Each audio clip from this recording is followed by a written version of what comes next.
Good morning, good evening, good afternoon. I'm going to go over some things.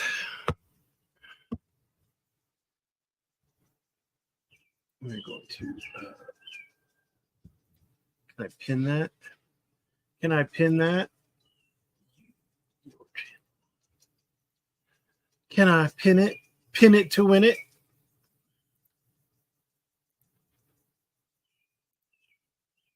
Pin it to win it. And we're going to pin message. Perfect. All right. So we are going to start off with a little bit of Carolina in Fort Worth. If anybody, so a couple things. If anybody wants to come up, I am going to allow it as long as you have your face on camera.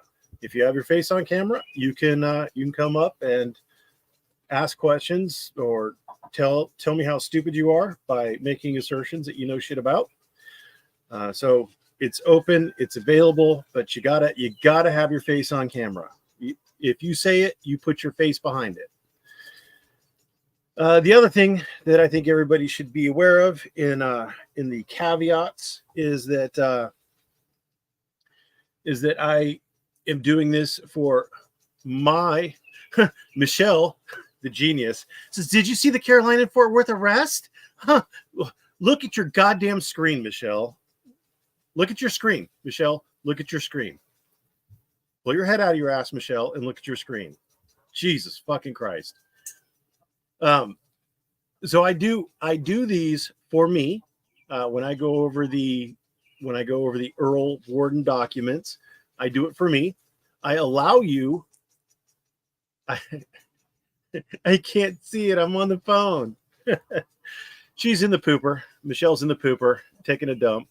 Did I buy a steer or a pig or both? Okay. I bought a steer and a goat. And I just this morning bought a 24 cubic foot chest freezer because I have a 16 cubic foot stand-up freezer that's has a lot of meat in it already.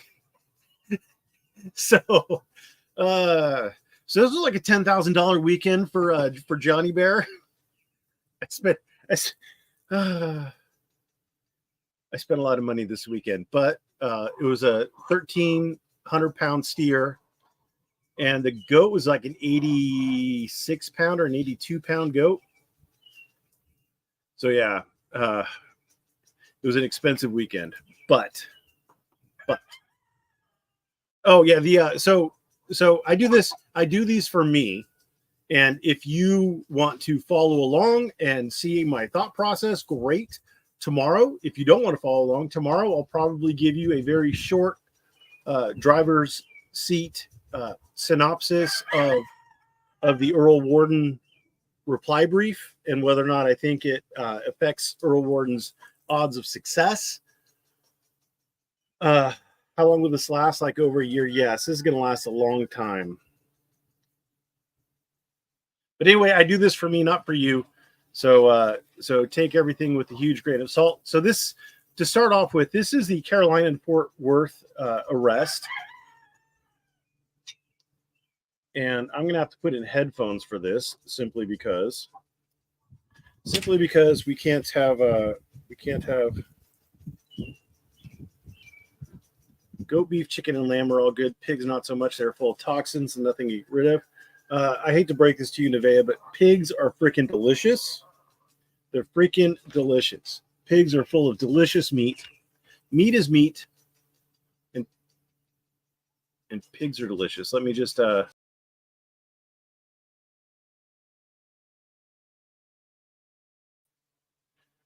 So I put in headphones. I just want to make sure. Can someone tell me if you can actually hear me with the headphones on, because it changed the mic, and so we're on a different mic now. So if someone could actually tell me.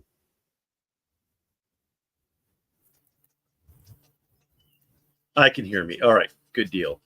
Okay. So we're going to start off with a little bit of Caroline in Fort Worth, and she was arrested, and we're gonna make a little prediction. Hey ladies, hey Kruger. No, I'm not going to the floor. There's no investigation. There's no nothing. You can go to the other side of the street. You're going to get arrested. I'm not warning you again. What are you talking about? Go to the other side of the street right Why? now. Wait, tell me why first. You're under arrest. You're not. No, I'm not under. Okay, you go. Stop resisting. Stop resisting.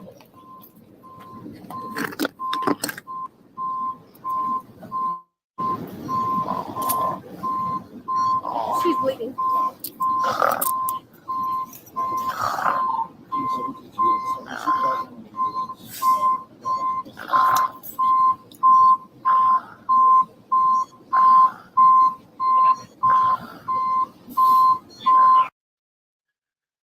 So without having access to the body camera, I'm going to say that my prediction is going to be that Caroline in Fort Worth is going to get a payout. She's going to get that payout pretty quick. She's going to file her 1983 lawsuit for excessive force, probably even wrongful arrest and other things like that. She's going to get a pretty hefty payout, and it's most likely going to be something that she won't be able to tell you about.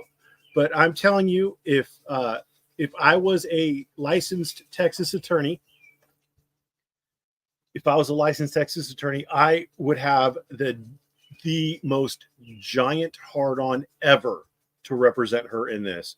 This is easy 50 grand. Easy 50 grand, just from what we've heard here. Just if she was knocked out for what, that's easy 50 grand.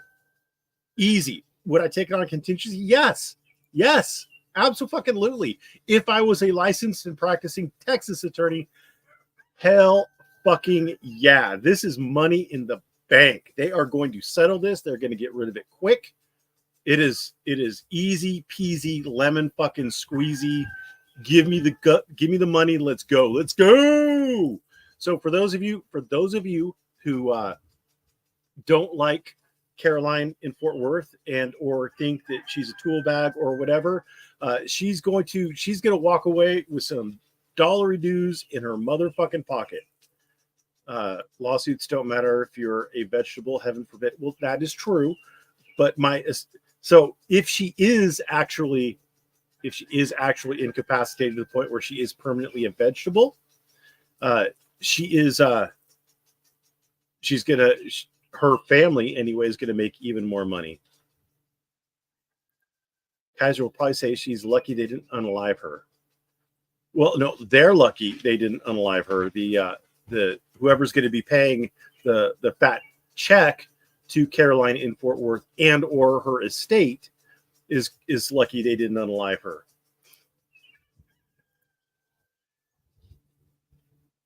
I don't know on that. I know the law. I don't know their policy.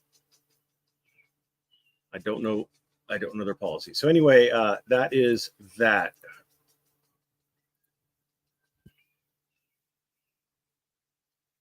How do you know? She was snoring, Kelly. Go back and listen to it. She was fucking snoring. Unless you could convince me that she's narcoleptic, that she just falls asleep at the drop of a hat, the combination of blood plus fucking snoring means she was knocked the fuck out. And if she is at a level 1 trauma center, that is terrible. Except I'm an attorney and I don't have empathy. I just have dollars and cents. I am a mercenary, and there are dollars and cents there. There's a lot of fucking dollars and cents there. Yeah, they fucked up. They're like, oh, there's blood. Yeah. They fucking bounced her head off the sidewalk or something like that. Yeah, that's bad. That's bad. Anyway, so now we're gonna look at a little bit of this. We're gonna allegedly, we have Legal Shield in action now. Apparently, the person in my upper right hand corner, I don't know what it's going to be on. up there above LIA, that person has their face blurred out. And I'm just wondering why he blurred out the face of the attorney. I'm just wondering why that face is blurred out. Like, if you're an attorney and you say, "Hey, I'm a licensed and practicing attorney in whatever state he's in," I'm assuming that he's doing this. He's calling from New York, because it would be. I don't know exactly what she's going to tell him, but if she is representing if she is representing to him and or to the cop that she is representing him legally in this matter, I would question whether or not she's licensed to practice in whatever state he's in, because wouldn't that if Legal Shield is giving you legal representation, or Attorney Shield, something like that, whatever it is, if they're giving you legal representation at these traffic stops, and the attorney that they're giving you is not licensed to practice in your state, that's a problem. That's a real fucking problem. So let's see if she identifies herself and how she identifies herself. I have not watched this. I don't know what this is going to be. I just went to the timestamp, and there is a blurred face. So, well, let's see why he was stopped.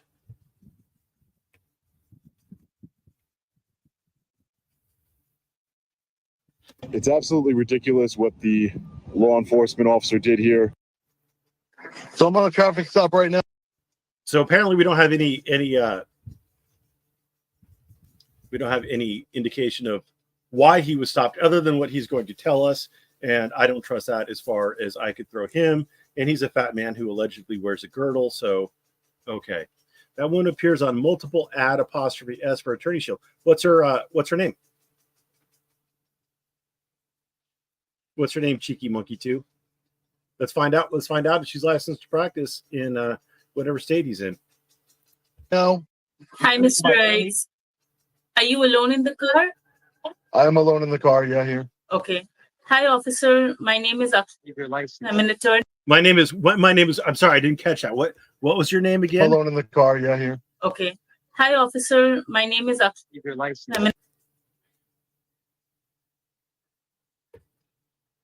I'm alone in the car, yeah, here. Okay. Hi, officer. My name is Well, isn't that fucking weird? Why are they trying to keep her identity a secret? Is she practicing law without a license in whatever state she's in? That's fucking weird. Like that, I'm just telling you, as an attorney, that's a little fucking sketchy. And by a little fucking sketchy, I mean a lot of fucking sketchy. Why is someone who sounds like they might be from a call center in a different continent taking a call and saying she's an attorney if she's not willing to show her face and or identify herself by name? Let's try this again. I'm alone in the car, yeah, here. Okay. Hi, officer. My name is My name is I'm an attorney. Who's an attorney? Where are you attorney? Where are you an attorney? What state or territory or country are you an attorney in? Are you a licensed practicing attorney in, I don't know, Punjab province of India? Where are you licensed to practice?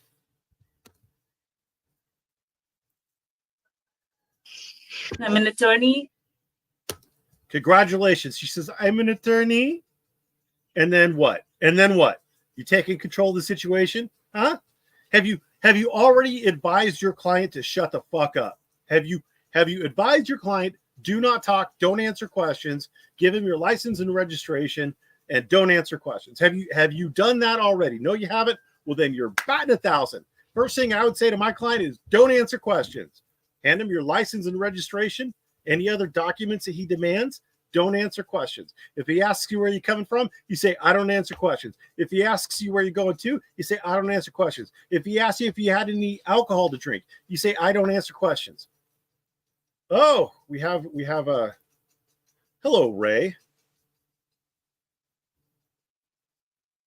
Can you hear me, Ray? Are you, if you made a barbecue sauce, would it be Sweet Baby Ray's barbecue sauce? Well, I'll tell you what, Ray, I'll let you figure out what the fuck you're doing. And when, oh, I got thumbs up. I don't know what the fuck that means. I don't hear you.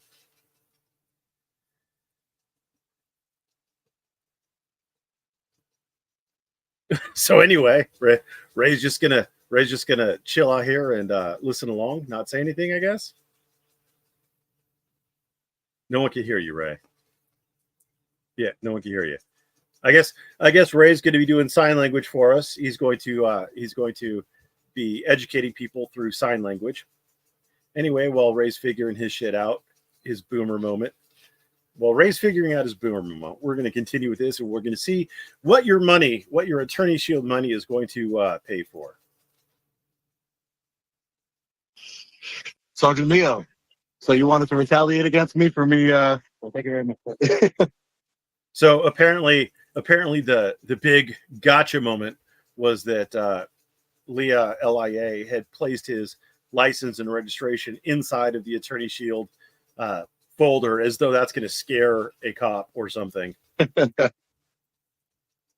Oh man, I'm not sure who Ray is. I think I've retained Ray to do sign language for us. Come on, Ray, do that sign language again for us.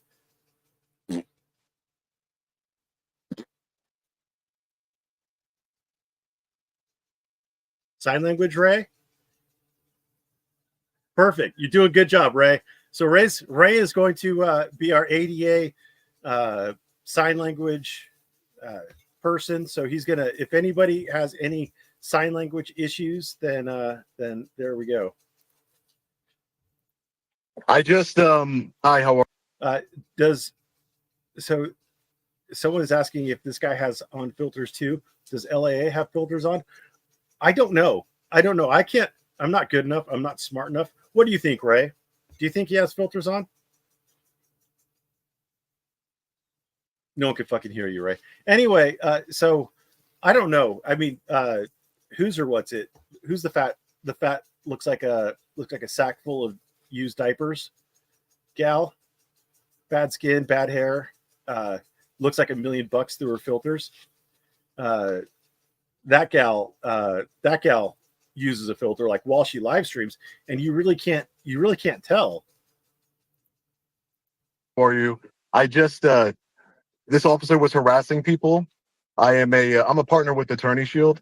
Amazing. This officer was harassing people, and I was exercising my constitutional rights to record him, and I told him to stop harassing residents. And as soon as I pulled out of the parking lot, he he pulled me over. So definitely retaliation. So he just went back to his car with my. Definitely retaliation. We definitely know it's retaliation because we've done a thorough inspection on the vehicle to know that the tags aren't expired, and there's nothing obstructing the license plate, and there's no cracks in the windows or anything like that. That the tint is good. We know everything is perfect on this vehicle. You still doing good, Ray? Give me a thumbs up if you're still doing good, Ray. Perfect. All right. I just like having you around, Ray. Well,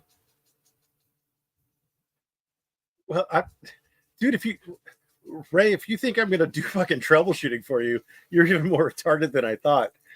So anyway, we don't know if it's retaliatory or not. We don't know why.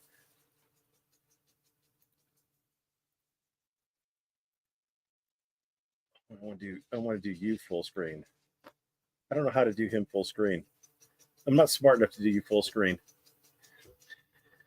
So I think this is as much Ray as I could do.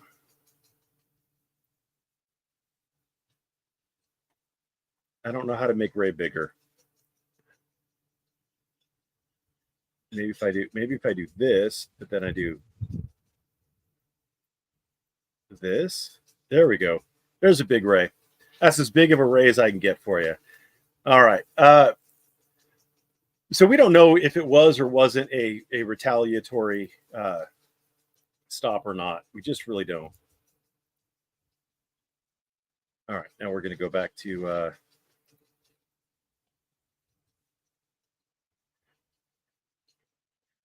I have to break this to you, Ray. I'm not going to do troubleshooting for you. You're on your fucking own, bro. My license.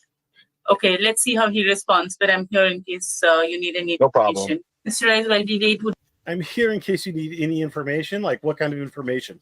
She doesn't have all the facts.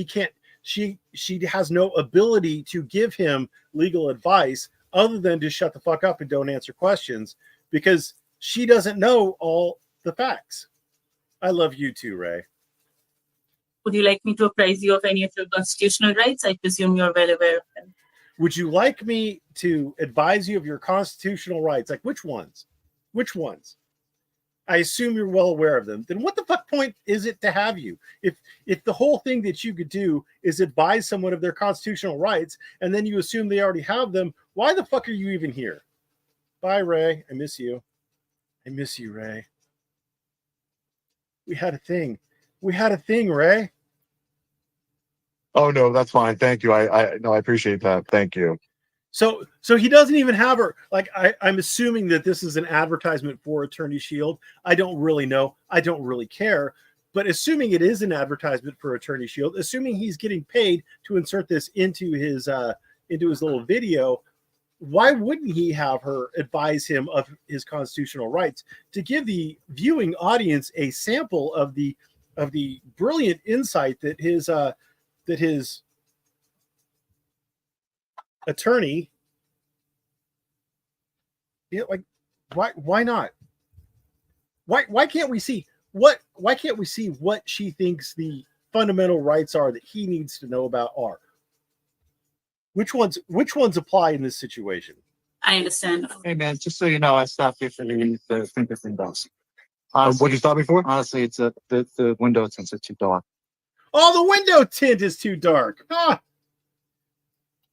I believe that's one of the possibilities that I mentioned, being the window tint being too dark. And guess what? Officers can stop you for that. So it's a retaliatory stop, is what the assumption that LIA made. But let's see how the attorney handles it. And honestly, it's a really a safety hazard for police officers, and it's something that you should have removed.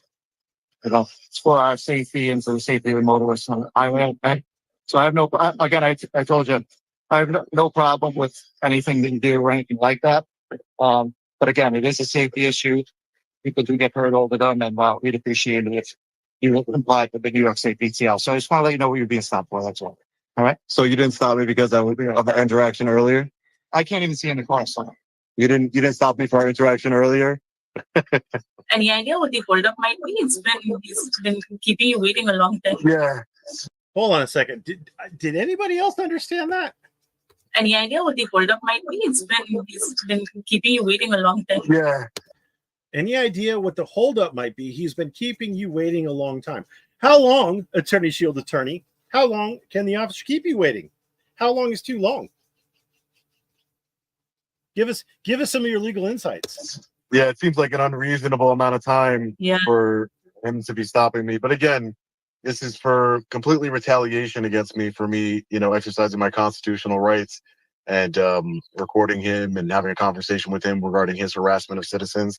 One eternity later. Like I said, strictly for your safety and all the motorists. It's for officer safety. That's what you said. And everyone else in the You said it was for officer safety. And He also said it was for the safety of everybody else. He also said that reality exists. You even put it in your own fucking video. That's how I heard it. this is complete retaliation what you did to me. It's complete. Why are you arguing with the cop on the side of the road? Why is an Attorney Shield saying, why don't you shut the fuck up before you say something that gives the officer probable cause to arrest you?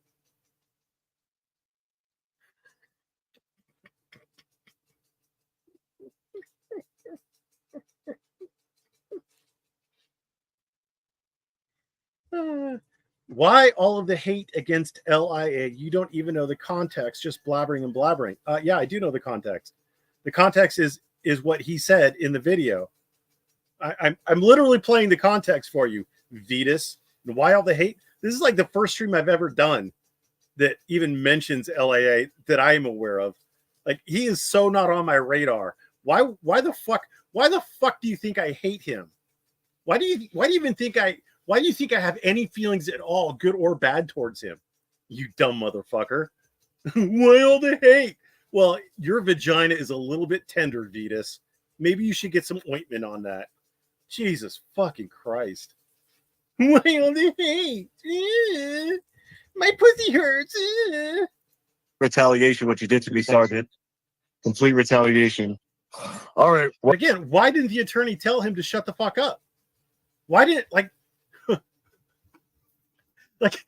every defense attorney I have ever known has always come up with the same basic advice.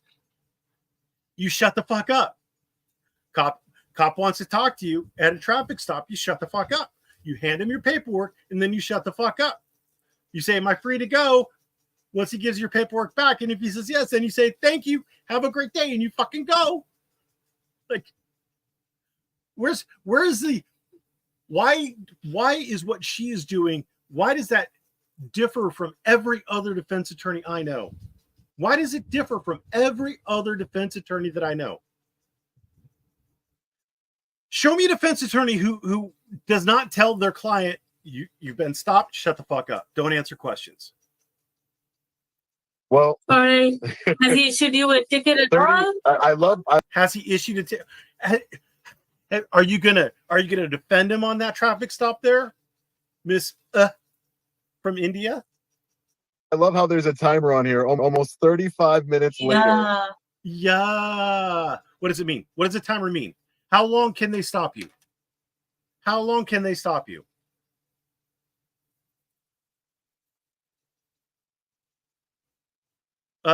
No, the traffic stop is separate context, and we're looking at attorney shield, Vetus, you fucking dunce cap.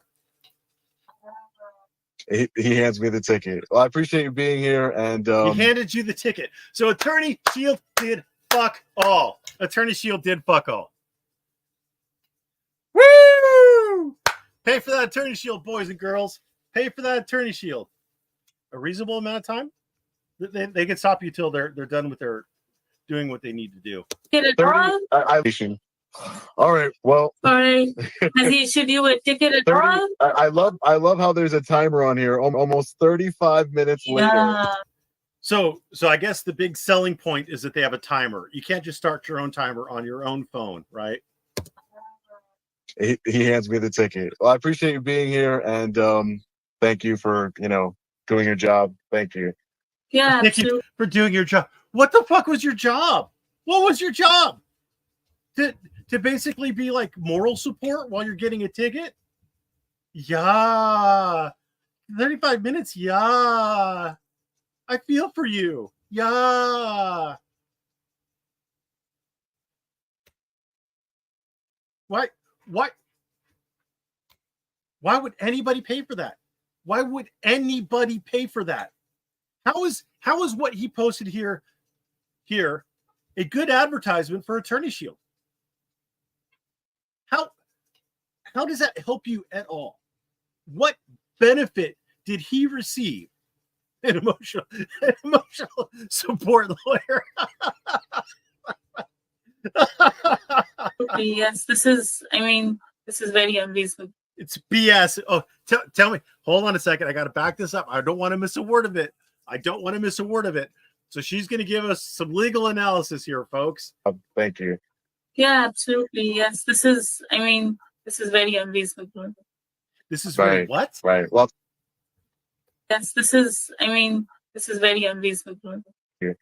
Yeah, absolutely. Yes, this is very unreasonable. Thank you. Yeah, absolutely. Yes, this is very unreasonable. Thank you. Yeah, absolutely. Yes, this is very unreasonable. Statham says very unreasonable. Jesus Christ. If you're going to give me an attorney, how about you get me an attorney I can understand?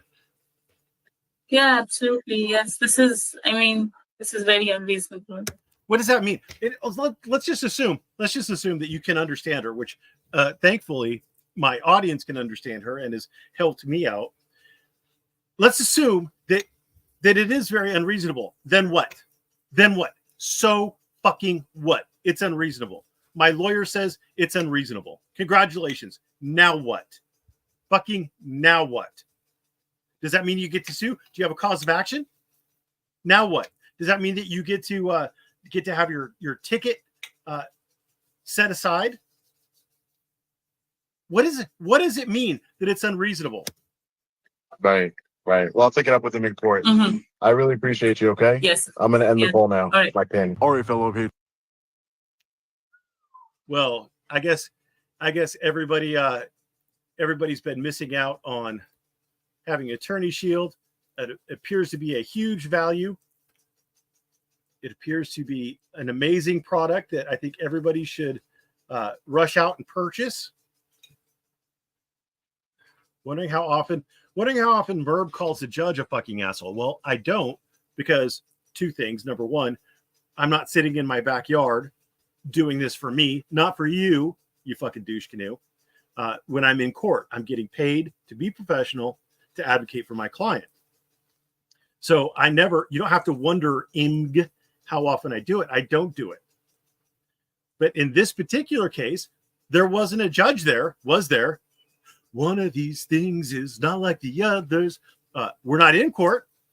One of these things just doesn't belong. That may or may not have even been an attorney. One of these things is not like the others. Now it's time to end our song. It's time to end our song. Beatus, can you tell us why what you suggested was so much fucking stupider than you thought it was when you first posted it? Dun, dun, dun, dun, dun, dun, dun, dun, dun,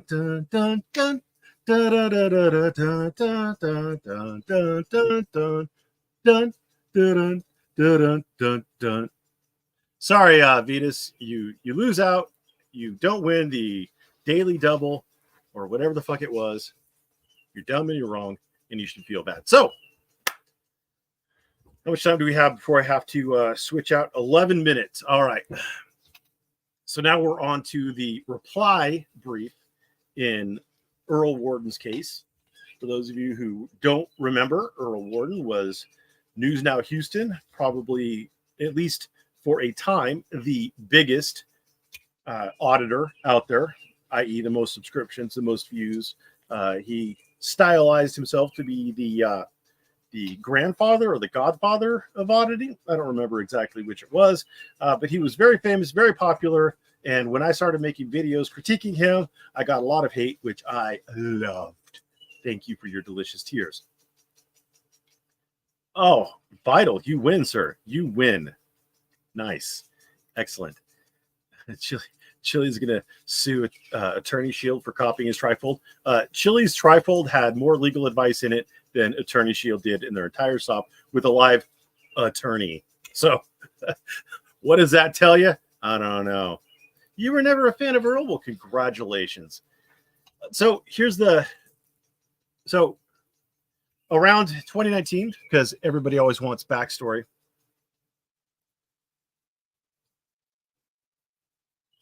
Yeah, well, good. Chickenhawk has done a lot of things that have blown up for him before. Like the thing is CJ Grisham going to end up representing her? And I don't know if she's going to take a chance on CJ Grisham, or if she's going to go with an attorney with a better track record who is more likely to get her a better settlement offer than what CJ is. So anyway, around 2019, Earl decided that he wanted to make a personal vendetta with an oil refinery that was part owned by Shell and part owned by a Mexican oil company, and Deer Park Oil Refinery or something like that. And anyway, he started doing things like threatening the children of the manager of that oil refinery, and talking about how easy it would be to blow up that particular oil refinery.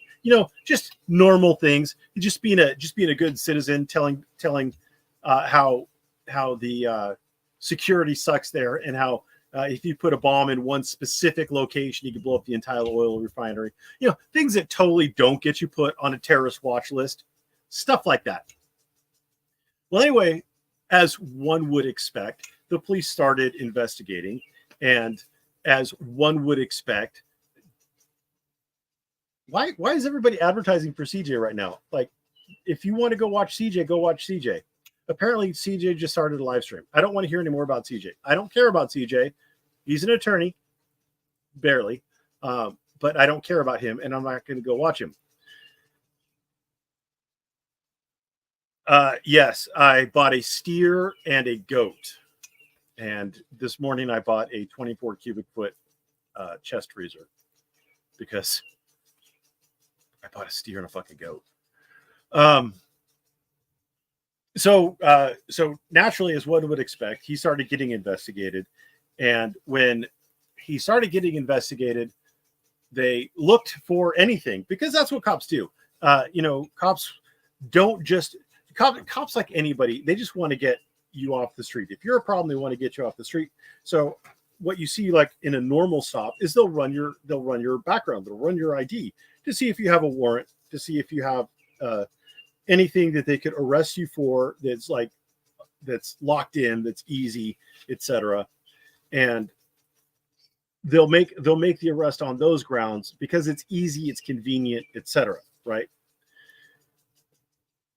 So they started looking into his background. For those of you who are like, oh, it's retaliatory. Well, they absolutely did start looking into Earl because of these various allegations that he was making, because of these statements he was making about the oil refinery.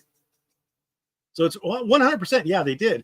And they found this, apparently they found a old report for sexual assault on Earl's daughter that had been essentially left to molder on a shelf somewhere. Now, they started digging into it, and Earl's daughters, plural, made lots of statements, apparently, to the police about how terrible Earl was, about how he drilled holes in bathroom walls to watch them shower and things like that. And next thing you know, Earl gets arrested while he's recording. He was actually filming when he got arrested back in 2019. And since then, the grand jury came back with an indictment, and he went to trial. Now, at trial, there were lots of little stupid fucking things that went on. Like, Earl's a very polarizing figure. He had a lot of detractors, and he had a lot of proponents. And his proponents went there and did lots of stupid shit, like the little gadfly guy followed the jury around and did other stupid shit. Diddlin' Jack was there causing problems. In that kind of ironic that Diddlin' Jack was at the trial for a sexual assault on a minor, when he's now charged with sexual assault on a minor. I don't know if it's ironic technically, but boy, bad luck. Anyway, and then the anti-Earl folks also did some shit, like shouting out in public, like in the hallway in the presence of the jury, that Earl was a rapist, and who's that crayon eating motherfucker? Dougie, the crayon bandit. He was just talking to the jurors about horses. And if you believe that, I've got a bridge to sell you. So Earl was confident going in, or at least he put on the appearance of confidence. And then the trial wrapped up. The jury was deadlocked. There was not technically deadlocked, but it was like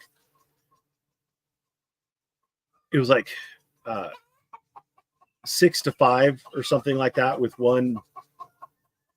Anyway, it was basically a dead split on whether or not Earl was guilty or innocent, and it was also basically a dead split on whether or not they would be able to resolve the issue, whether or not the jury would be able to come up to a resolution as to guilt or innocence.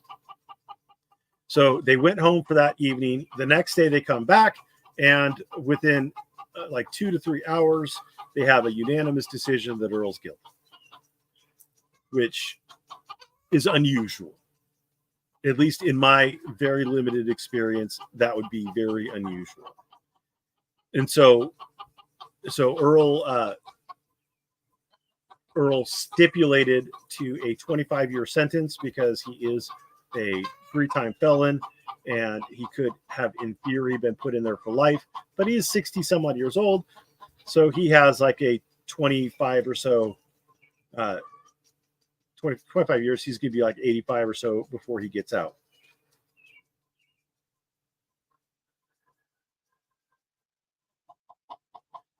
So that's kind of the backstory. Then Earl got a new attorney who filed a motion for a new trial. The motion for the new trial was the first insight I really had as to what was going on, and it made me concerned, very concerned, that there was not a fair trial. The judge didn't seem to be controlling the pro-Earl and anti-Earl people to keep them from influencing the jury. And then the state's argument against the new trial and the judge's statements regarding why he didn't think the jury was biased made me further think that Earl didn't get a fair shake. So Earl's attorney then filed an appeal. The appeal brief by Earl's attorney was an excellent brief, which swayed me pretty far. I mean, it's a disfavored opinion, but I was giving Earl about a 1 in 3 shot of winning.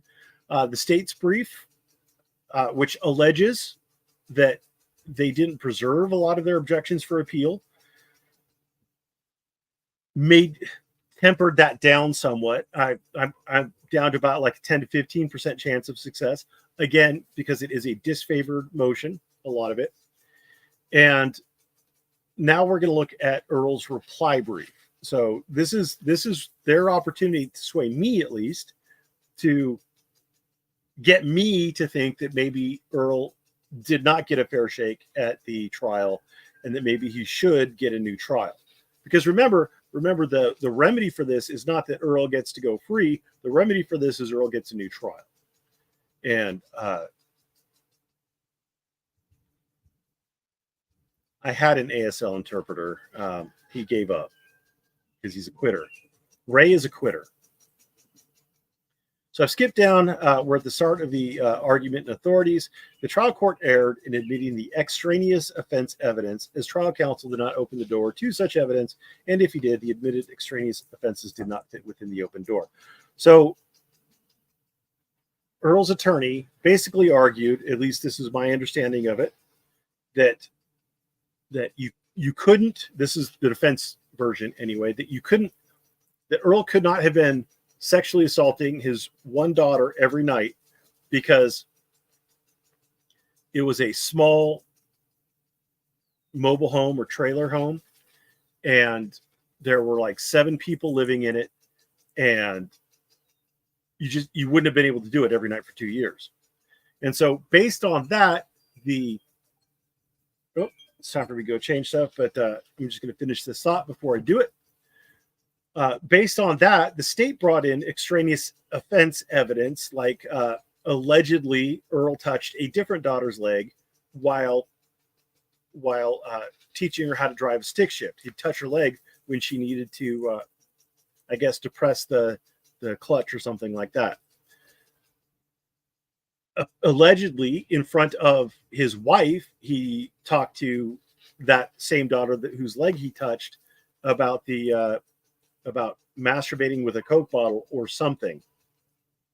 But the theme in all of these various extraneous offense evidence was that none of it really addressed the defense's contention that you could not have sexually assaulted one daughter every night for the past 2 years without everybody else in the trailer knowing about it. And none of the extraneous offense evidence in and of itself rebutted that. So let's see what the argument. So let's see what we're going to put on while I go move sprinklers around.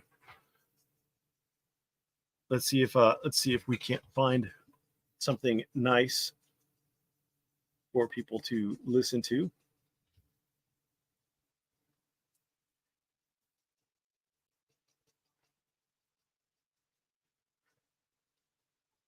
Yeah. I like her.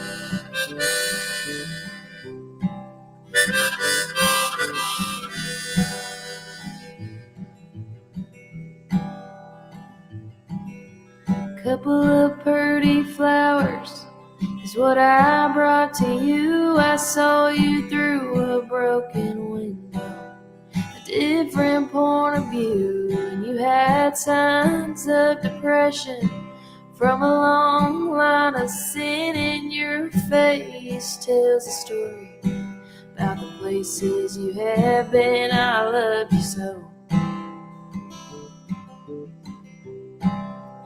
Thought you should know.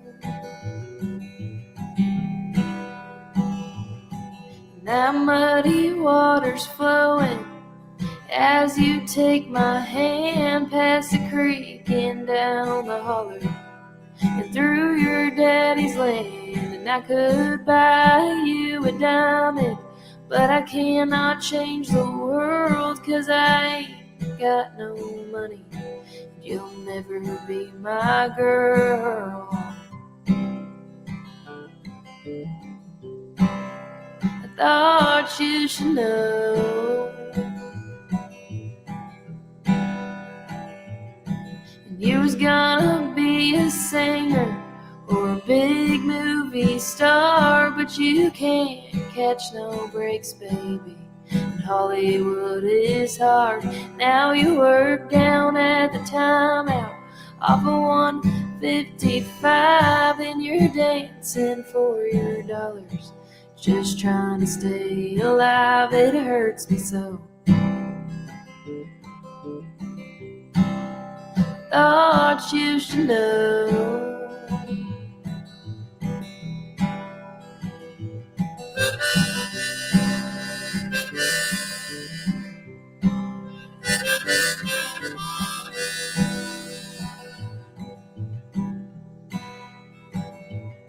And you feed your addiction with your crystal meth, and I plead for your life as it takes you to your death. You make your deal with the devil as your looks begin to fade. I saw you laughing through the tears as you slowly slipped away. I watched you go.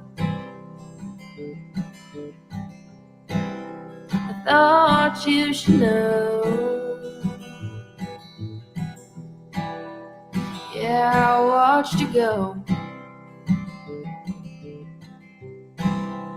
Thought you should know.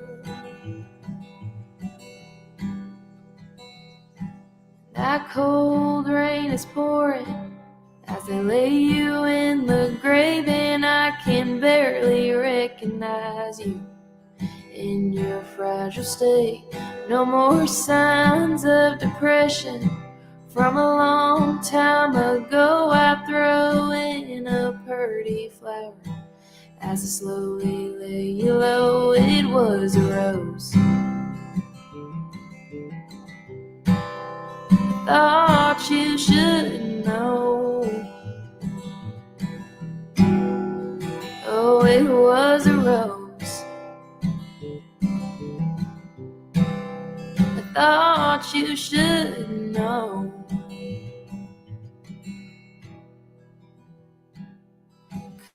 Couple of pretty flowers is what I brought to you. I saw you through a broken window with a different point of view.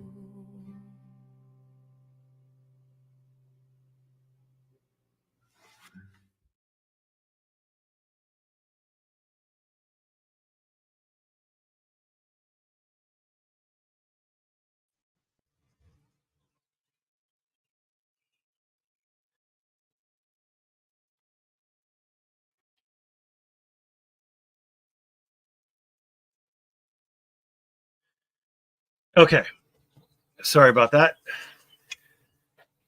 When I left, I just noticed that that top said diddlers are going to diddle regardless of trailer size.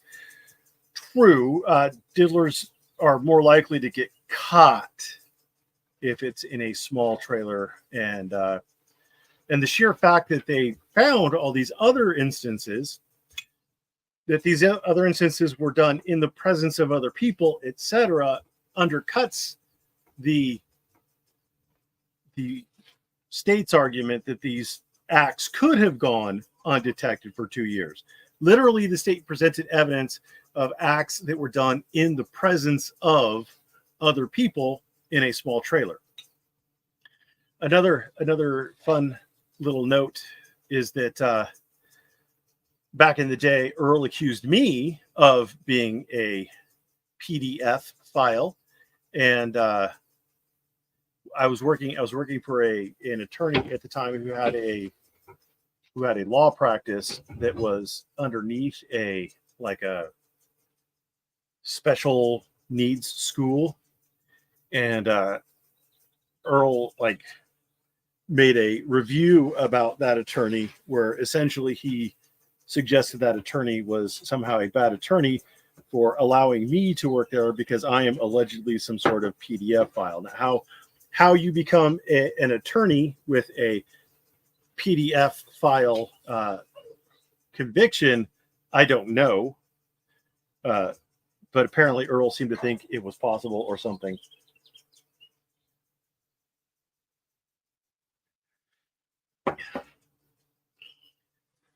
But did you do it every night for 2 years? All right. Anyway, back to this. In its brief, the state argues that the harmful extraneous bad act evidence was admissible against Worden because it rebutted the defense's claims. One, quote, that the victim fabricated these allegations against the appellant because she wanted to date another man, end quote. And two, quote, that the abuse was not credible because of the layout of the small trailer. The state makes factual or incorrect factual assertions, exaggerates the record, and omits critical details necessary to analyze this claim. In addition, the state's argument ignores that the presented extraneous bad act evidence fails to rebut the asserted defensive theories and does not fit within any open door. So essentially, the open door is basically you can't show evidence of other bad acts unless the defense opens the door to those bad acts. Adam says Earl's brother was suspected of being a serial killer and Earl a serial grape nuts enthusiast. Yes, they were suspected of that. And Earl was convicted of one grape nut.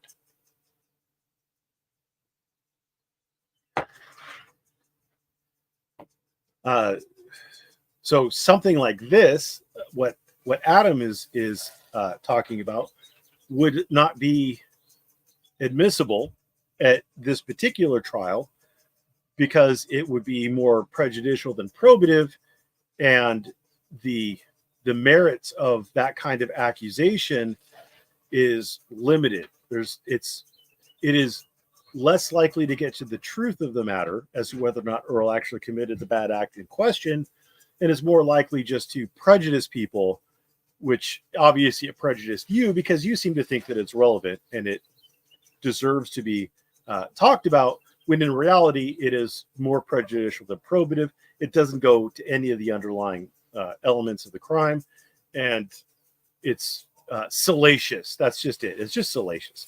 This is tabloid material. It's nothing that would make it into a court of law. As an initial matter, the statement states the defense counsel's opening statement. Defense counsel's opening statement did not contend that the complainant, BW, fabricated the allegation that she was sexually abused almost daily for 2 years in order to date another man. Nor did defense counsel state that the abuse was not credible because of the layout of the small trailer.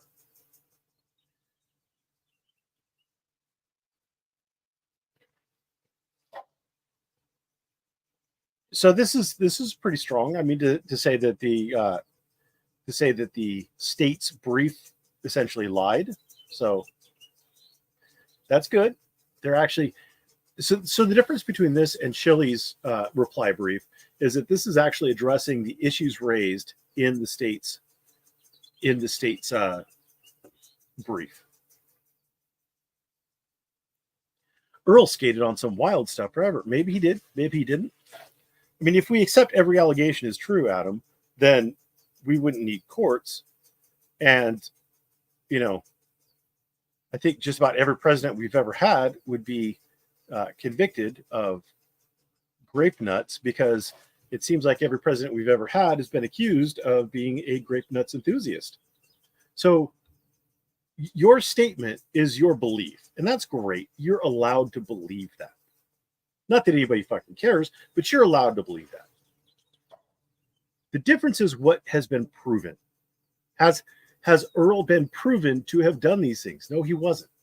And it might have been a huge mistake for the state to have done the setup the way they did in his initial grape nuts trial. But they did it. And because they did it that way, we'll never know if he did other grape nuts. Why am I saying grape nuts? We won't know if he ever did any other sexual assaults. So it's an open question. Did he do it? Didn't he do it? I don't know. You don't know. You weren't there. Really, the only people who know whether he did or not are Earl and the actual victim. Those are the only people with knowledge of it. Everybody else is secondhand information. So,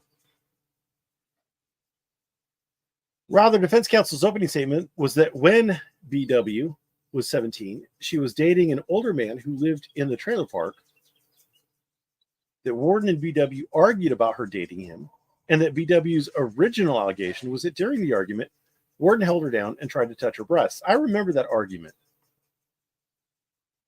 As discussed in Warden's opening brief in footnote 1, the original story allegedly took place when BW was 17, no longer a child for purposes of Texas Penal Code 22.011, making this extraneous to the charge offense and unable to be the basis of conviction factually or legally.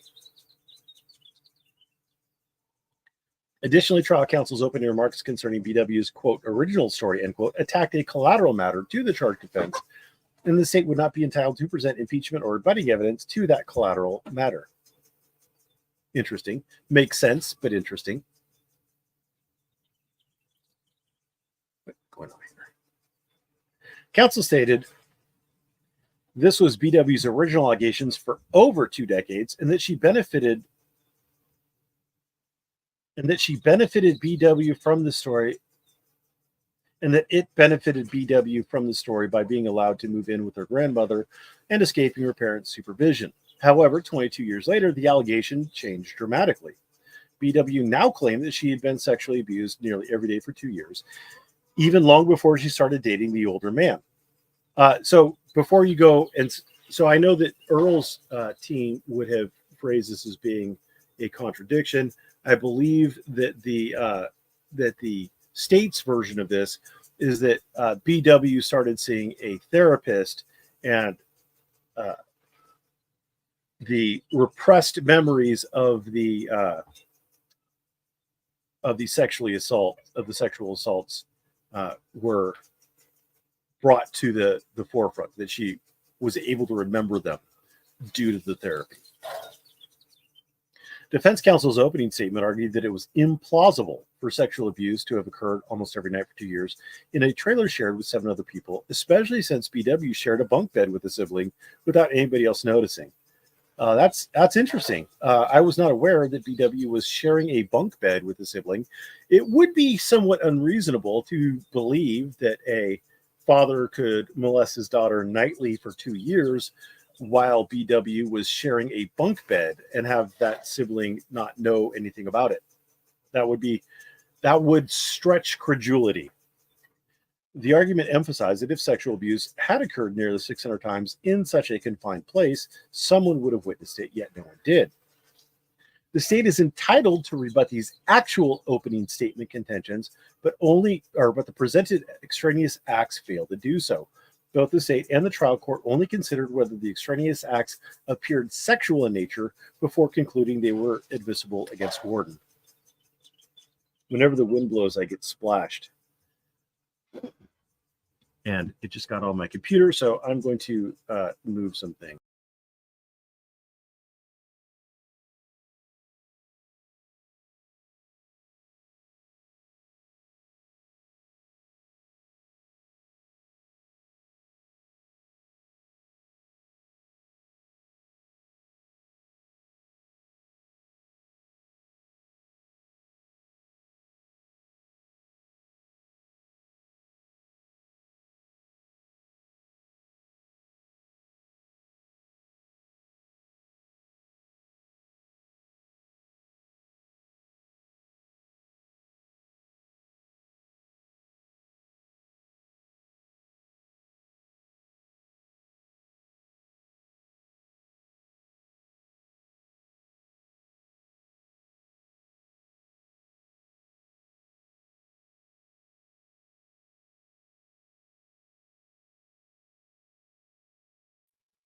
All right.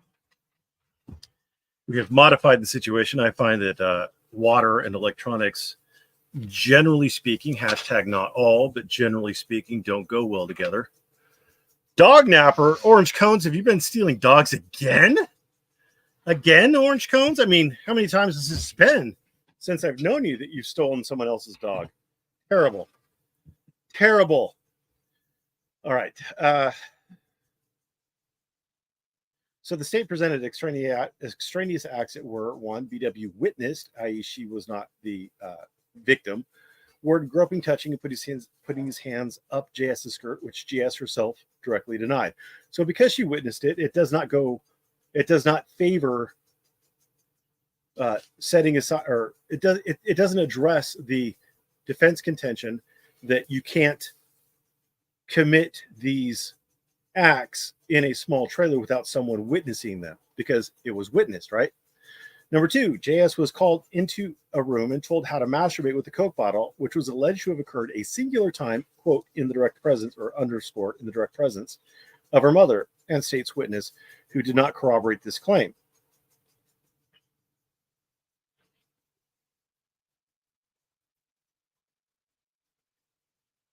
Water plus electronics. Well, as long as you have electrolytes in the water, you'll be fine. The more electrolytes, the better. Brondo is good for computers. That's what I've been led to believe. Over the several years that they lived in the trailer, Worden walked into the restroom while JS was using it on 2 or 3 occasions and immediately stated, "I'm sorry," turned around and walked out. So JS again is not the complainant. Number 4, Worden touched JS's leg mid-thigh while she was driving, telling her when to press the pedals of the standard transmission car. These extraneous acts failed to... So this is not sexual. I know that everybody doesn't want to give Earl the benefit of the doubt on this, but if you live in a trailer that has 1 bathroom, 7 people live in a trailer with 1 bathroom. If someone is not locking the fucking door, notice it only happened to JS. It didn't happen to BW or the other daughter. So it only happened to 1 out of 3 daughters. And when it did happen, and it happened twice, 2 or 3 times, when it did happen, Earl just said, "I'm sorry," and walked out. Apparently there's no testimony he leered, that he tried to get a better view, etc. And think about it. You walk into the bathroom while someone's dropping a hot turd. Like, that's not sexy. I mean, I know some people, like, poop and pee are not sexy. If you're not a deranged fucking individual, poop and pee are not sexy.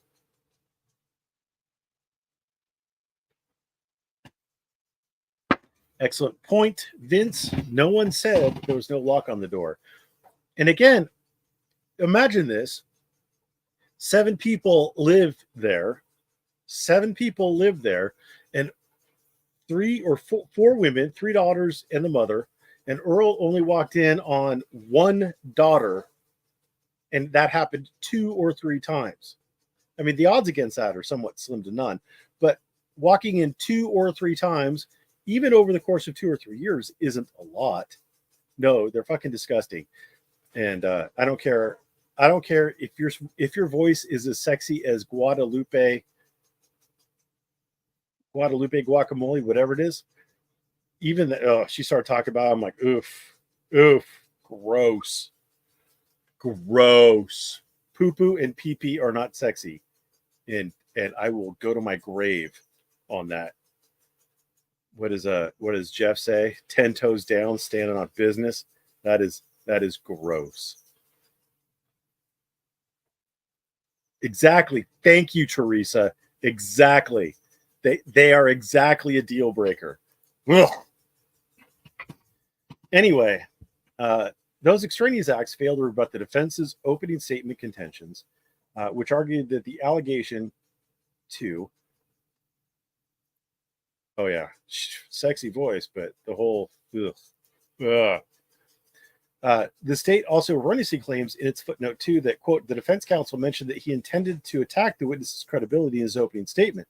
See state's brief at 9 to 10. Defense counsel never mentioned that. Rather, defense counsel stated the allegation lacked credibility because the story changed and because someone would have seen something. This attacking on the credibility of the accusation for those specific reasons is not the same as attacking the credibility of the witness overall. That is a Blumkin ray, and no, I never have, never would. I don't even know how you could get turgid while taking a poo. That's gross, dude. That's gross. Why are we talking about that? That's gross. So those extraneous acts failed to rebut the defense's opening statement contentions, which argued that the allegation was not credible because the story changed or that someone would have seen the sexual abuse. The first two extraneous allegations, purportedly occurring in front of others, support the defense's theory that someone would have noticed the alleged acts in a small trailer with 7 people present rather than rebutting it.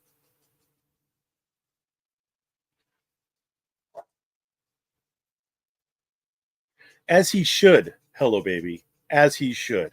Gross. Gross. Especially if he's eating ass from the back. Gross. Furthermore, these allegations fail to address the defense's claim that BW's story has changed from 22 years ago. Sorry, GMK. I know that you're big on having dudes poop on your chest. So, sorry, bro.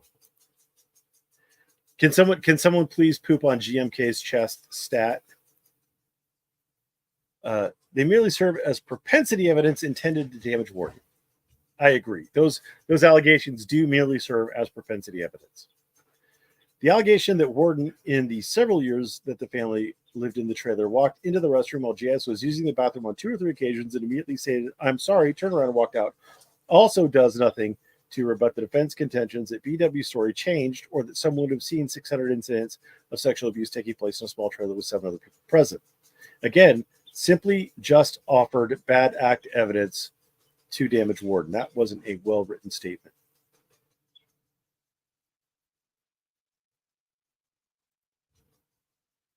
Why would you dump the one guy who ate ass? Like, what's wrong with you? What's wrong with you?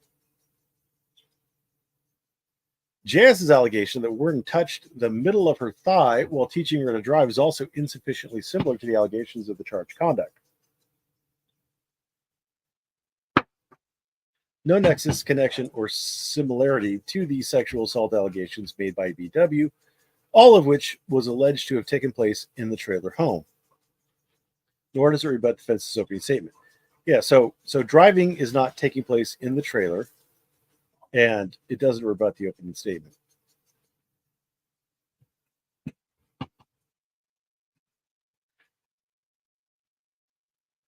Hello, baby follows the tried and true advice of if at first you don't succeed, try again. She's certainly not a quitter.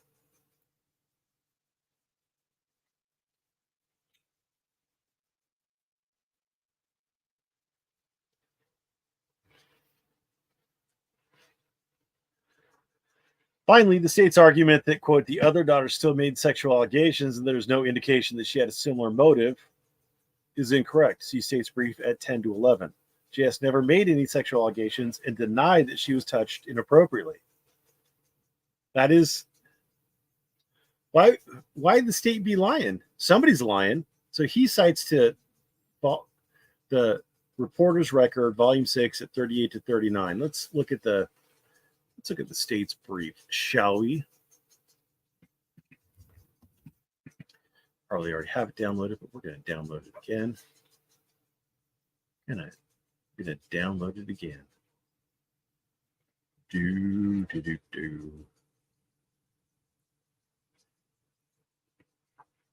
And looking for the state brief.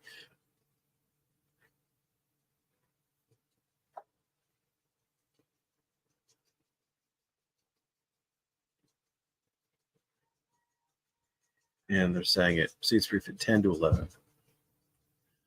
State's brief at 10 to 11.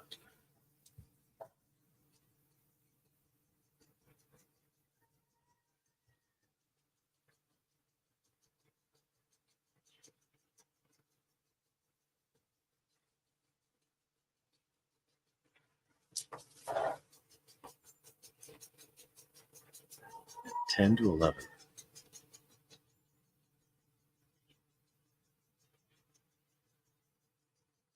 Why am I?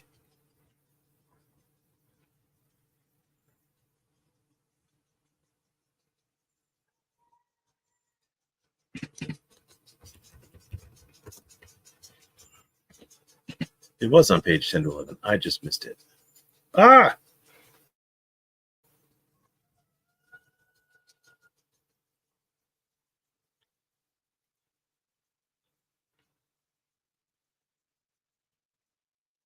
So the state says the other daughter still made sexual allegations, and there is no indication she had a similar motive. And there is no citation there. And there is no citation there.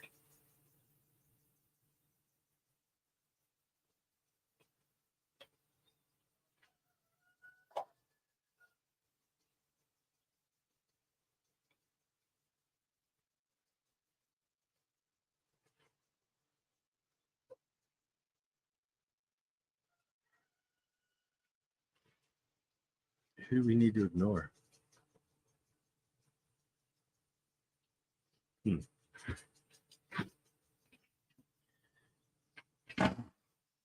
So that's interesting. That's interesting that the state is making the assertion that the other daughter made sexual allegations and there's no indication she had a similar motive, but there is no citation to the record of where that was. So the court should ignore that. They should ignore assertions of fact that aren't supported by a citation. But we are the appellant's other daughter was being abused by him in similar ways. Volume 6 of the record at 7 to 43. Volume 6 of the record 38 to 39. So they're both citing to the same place, pretty much.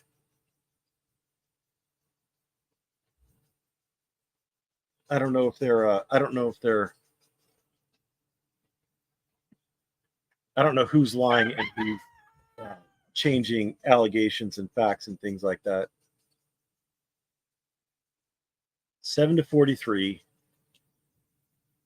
38 to 39.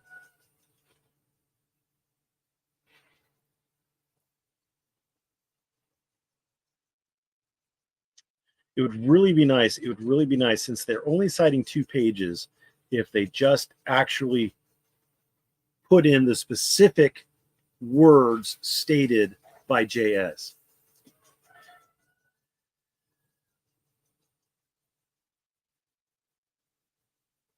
The state ignores Warden's well-cited, or ignores Warden cited well-established Texas law that illustrates that extraneous conduct must be at least similar to the allegations of the charged offense.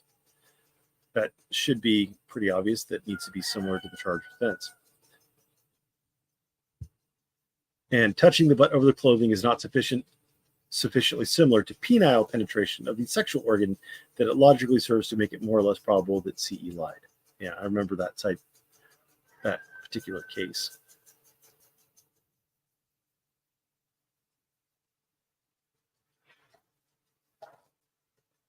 Instead, the state cites to the reversed on other grounds, Estes versus State and the unpublished Johnson v. State, to support its contention that the extraneous allegations are admissible and probative of BW's, I don't know why we're doing 2 W's, probative of BW's credibility. State's brief at 10 to 11. However, both the Estes and Johnson cases involved a direct rebutting of defensive arguments, which is not present here, and contain a sufficient nexus, connection, and similarity between the extraneous matters and the sexual assault allegations made the basis of those cases, again, not present here. In Estes, for example, the defendant was accused of multiple counts of sexual assault and indecency with a child committed against his own son's 15-year-old girlfriend. The allegations included that the girl would spend the night, initially sleeping on the couch in the living room, but then started sleeping with the defendant on a futon in his room, and that they began a sexual relationship, which progressed to include sexual acts where he would tie the child complainant up and spank her. In its case in chief, the defense presented testimony through the defendant's wife that he did not have an interest in bondage sex and that the leather found in their home was not for sexual purposes. The defense also presented testimony of a male neighbor who said he'd never seen the defendant acting appropriately around the complainant, and testimony through a teenage girl, a friend of the defendant's daughter, that she never saw the defendant act inappropriately towards anyone and she never felt uncomfortable about it. In rebuttal, the state presented evidence through the appellant's ex-wife who testified the defendant engaged in bondage sex, would tie her up and whip her. The state also presented evidence through another teenage girl who testified she had visited the home numerous times to see the defendant's son, that the defendant had asked her to spend the night in his room, had smacked her butt, touched her breast, talked about the piercing of her sexual organs, told her she was pretty, and put the back of his head between her legs when she was sitting down.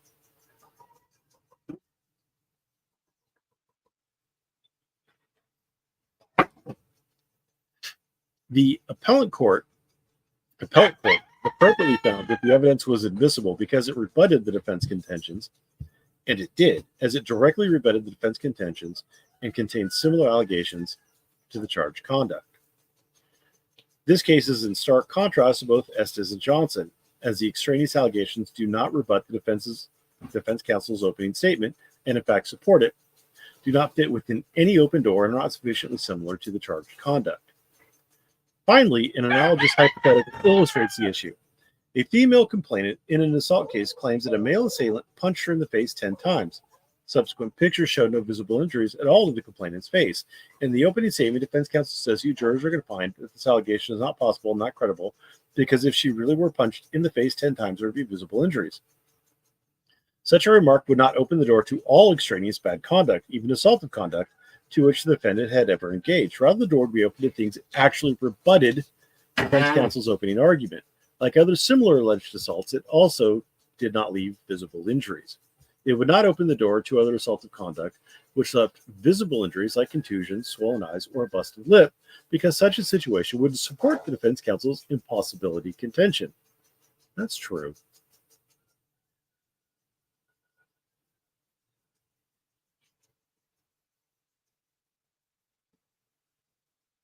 What is going on in my chat? Good God.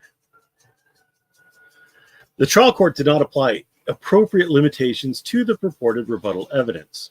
Worden requests this court find the trial court improperly admitted the alleged extraneous bad acts which harmed Worden. The state makes no arguments that the extraneous allegations were not harmful if they were improperly admitted. See state's brief at 6 to 11. That the door was not open to those acts, and they did not fit within the open door. When request court grant his request for relief for this claim.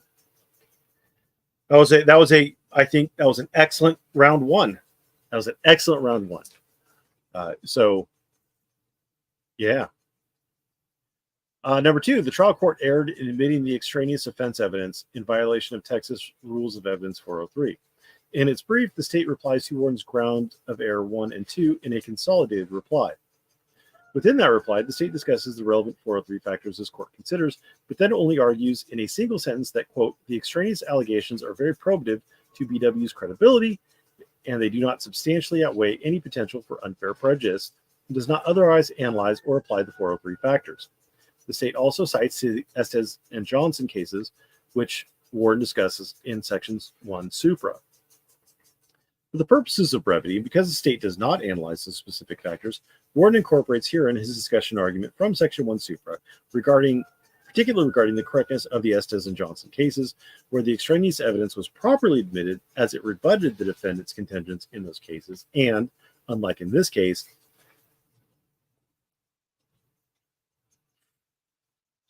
not very good proofreading, and was admissible in Johnson pursuant to a separate statute not applicable in Warden's case.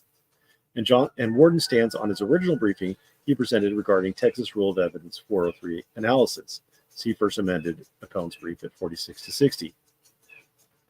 Warden requests this court grant relief on this claim as requested in its opening brief.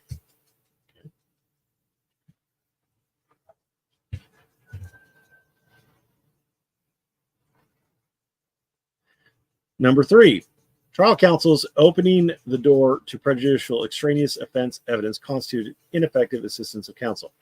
The state contends that the record in this case does not state trial counsel's reasons for pursuing a defensive strategy that allowed, as discussed in his grounds of error 1 and 2, Warden's position is that the door was not open to the offered extraneous allegations and that those extraneous matters did not fit within any open door. However, assuming arguendo that the door is open to the presented extraneous matters, it constituted ineffective assistance of counsel to have opened that door.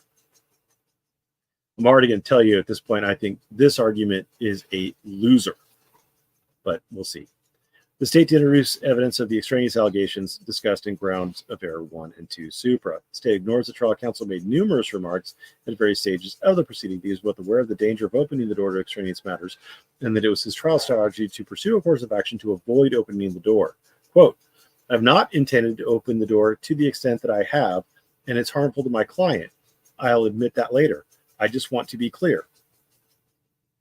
Now, it also sounds like he's admitting that he's opened the door to some extent. Interesting.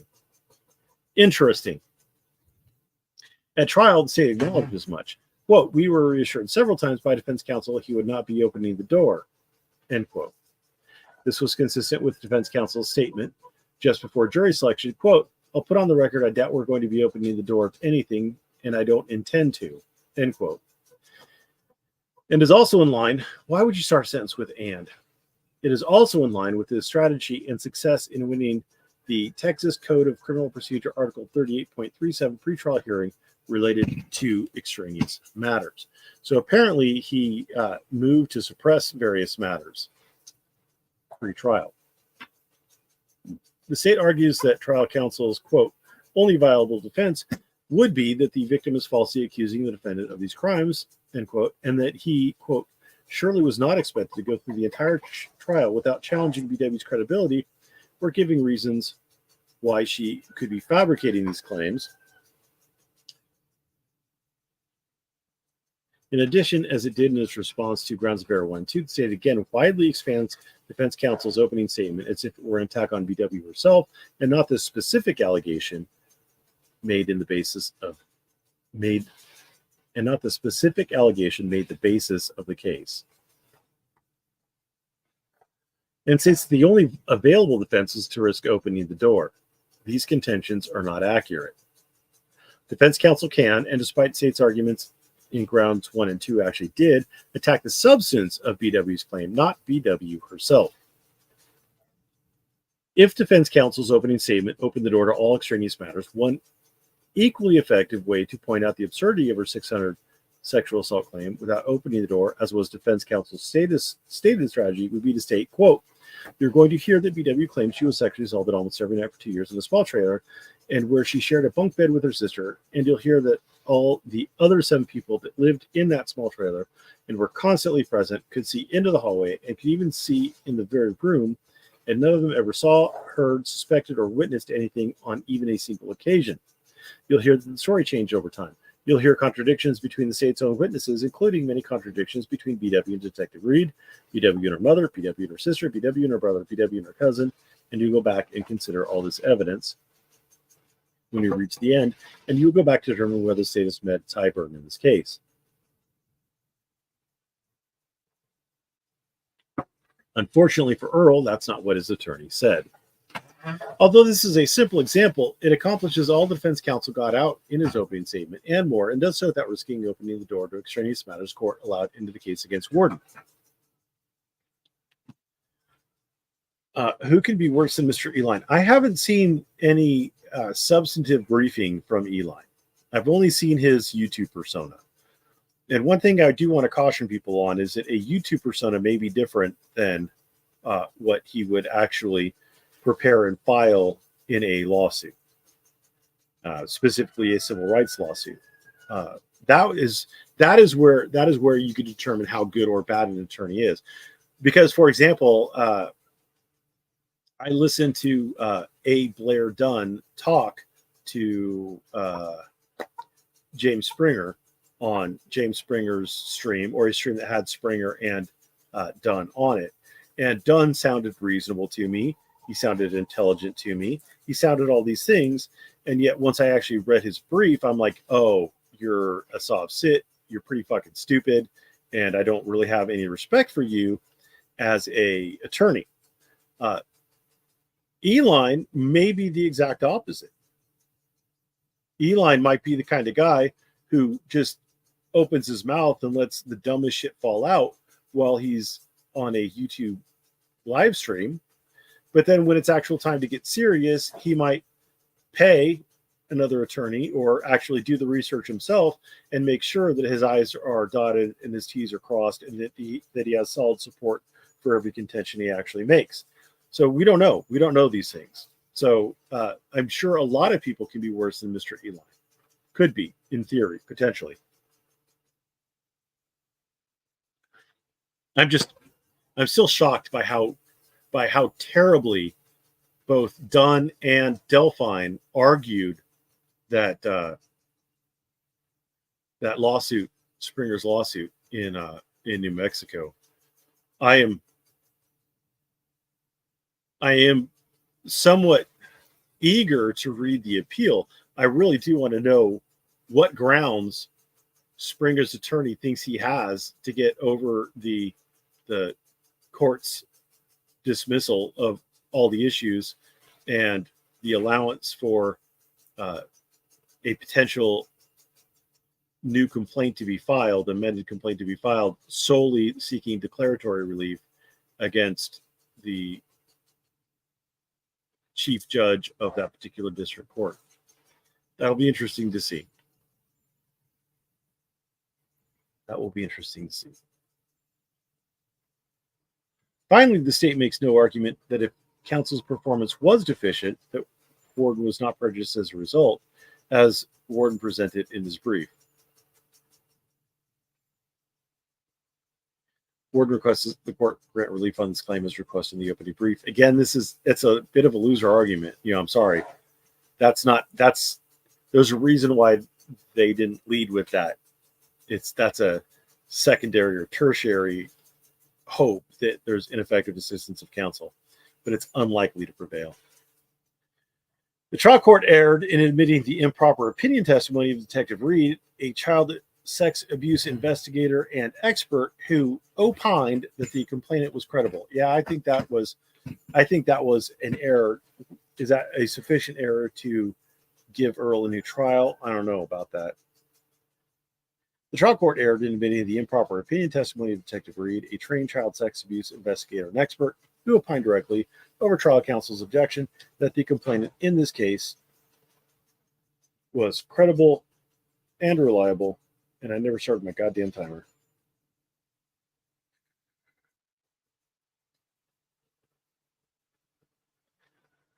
I wonder how long it's been. I'll do it for another 15 minutes, just to be sure. It's been 14 minutes, says Orange Cones. I'll take your word for it. You wouldn't lie to me, would you, Orange Cones?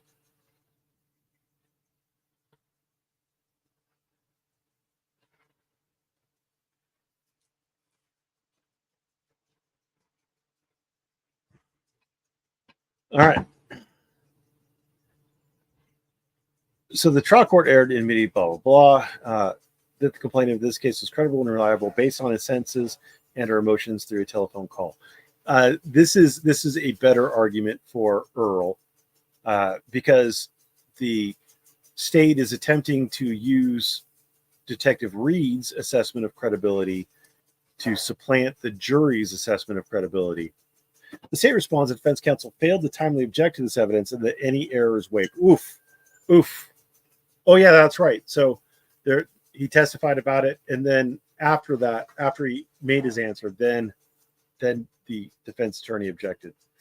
The state further argues that even if the error is preserved, it would be harmless to allow the trained child sex abuse investigator and expert to opine that he believed BW's claim because, number one, she was emotional on the telephone call with him, and number two, he would not have referred the case to the DA's office for prosecution if he did not find her credible and reliable. 3, the jury heard BW testify, and 4, other witnesses testified afterwards about BW's credibility.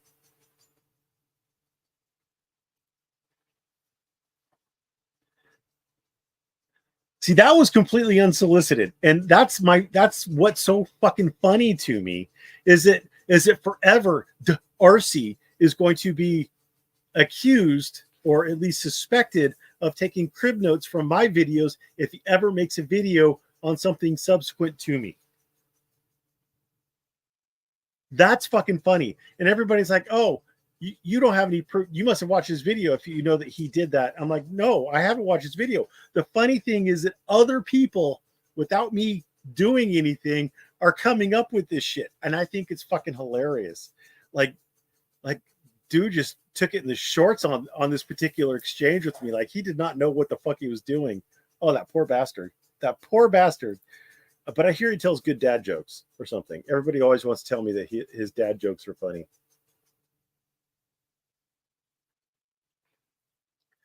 I guess, but they also have stand-up comedians on YouTube, so you can just watch one of those instead. Whatever, if you want dad jokes.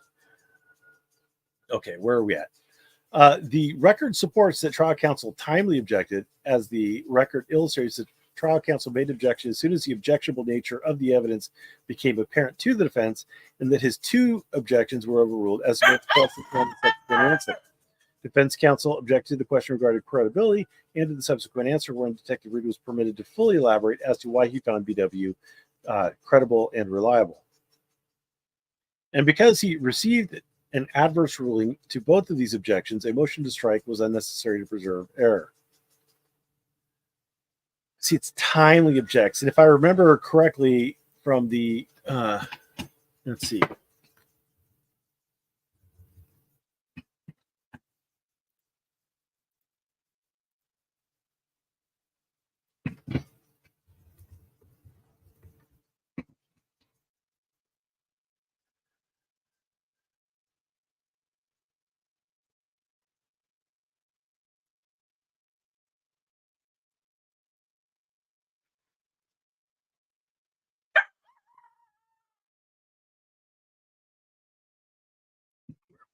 Preserve.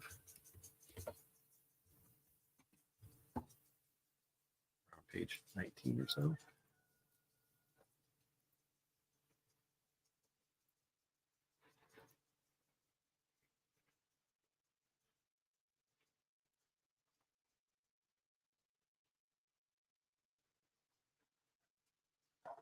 So here's the objection. The state listed the actual transcript readout.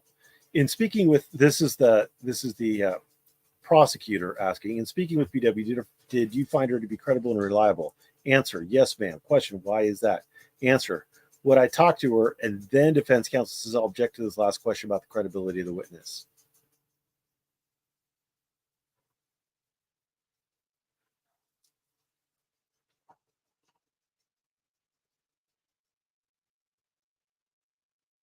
So that to me looks like it's late. There's a question, an answer, a subsequent question, and then part of an answer before defense counsel objected. Was that timely? That's a good question. I don't know. I don't know if it was. So I get where Earl's attorney is just going to assert it was timely, but I don't know if it was. I mean, I don't know if it was. It's borderline. That's a margin call. If the Court of Appeals rules that was timely, then they're really, really opening up how long you have to make an objection. They're really opening that up. Like if you could wait until after the defense counsel asks a follow-up question and the witness starts to testify as to that follow-up question, if you wait that long, Jesus. Second best attorney in Houston, right? The admission of that expert testimony was harmful, providing significant bolstering and improper opinion testimony of a trained sexual assault investigator directly opined BW's credibility and reliability. If the objection was timely, it was definitely prejudicial. It definitely is bad news bears for the defendant to have someone who's been presented rightfully as a trained sexual assault investigator opining about the credibility of the complainant. Very, very damaging, very harmful. The BW was emotional, and a telephone call does not turn Detective Reed into a human lie detector, nor are people deemed credible because they express emotion, and one would expect that people telling a lie can express emotions also. And though the jury heard BW testify, they would have been tasked with weighing her credibility without it. They should have been tasked with weighing her credibility without the expert bolstering testimony. Under the state's proposed analysis, anytime a complainant testifies, trial courts then have carte blanche to allow subsequent experts and lay witnesses to opine on that complainant's truthfulness, and the defendant would be unable to show harm. Yeah, but did you preserve the error? That's still the fucking problem. Like, this is we're seeing the Earl's attorney doesn't have anything really to show that the error wasn't preserved, or that the error was preserved. If Earl's attorney could show that error was preserved, he would be citing to a case that would show that that's still a timely objection. But he just asserts that it's timely, and then he goes on to show the harm. And I think everybody kind of agrees that that it would be harmful. Even the defense, the state's opposition just kind of glossed over the harm. It was a stupid argument that the state made just to make, but I don't think it was preserved. I would bet it's not preserved. And if it was preserved, if Earl's attorney could show it was preserved, he would actually show a citation to a case to support his assertion that it was preserved. Finally, subsequent witnesses being asked and be permitted to give proper testimony pursuant to Texas Rules of Evidence 405 does not cure the harm of the improper expert testimony of Detective Reed. Indeed, the trial court's allowing of the improper expert testimony creates a very need for the defense to present evidence under Texas Rule of Evidence 405.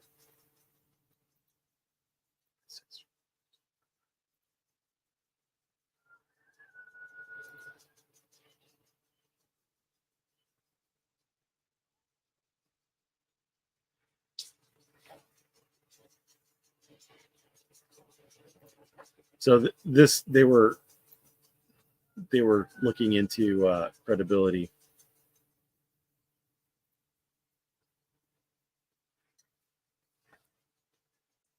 Are you talking about a trial? Should defense have asked to approach with case law sites? No. At trial, the defense should have objected before the state asked a follow-up question. You could make an argument that, like, if you can make an argument that if the state asks a question and the witness immediately responds, you don't have time to object, and that you objected as soon as you could. And as long as you've made the objection, you're good. Probably. You don't have to have a memorandum of points and authorities when you make the objection. It's the follow-up, the appeal, where you have the memorandum of points and authorities about how the judge fucked it up. The state should not be permitted to use the improper opinion testimony as a sword to bolster BW, and then cite the defense's remedial and proper use of Rule 405 testimony as a shield to guard against the harm from finding on appeal. So what Earl's attorney is arguing here is that in order for Earl basically to rebut this improper opinion testimony by the expert, the detective, he had to bring in witness attacking BW's credibility. And the state's argument is that because he brought in witnesses to attack BW's credibility, then therefore the attorney's opinion is valid. So it's circular, and they're using it as a sword and shield. But it's a circular argument. Warden requests the court grant relief on this claim as requested in his opening brief. 5, the repeated outside influences brought to bear on the jury and the juror misconduct violated Warden's right to a jury trial. In its brief, the state argues that outside influence is not a ground in and of itself for granting a new trial. 2, Worden conflates whether an outside influence was brought to bear on the jury and whether the jury engaged in misconduct. And 3, the trial court was within its authority to choose to believe the affidavits attached to Warden's motion for a new trial. And 4, that Warden has not shown that any outside influence was actually considered in the jury deliberation. The state's arguments misconstrue Warden's brief, misunderstand controlling argument, or misunderstand controlling authority, and fail.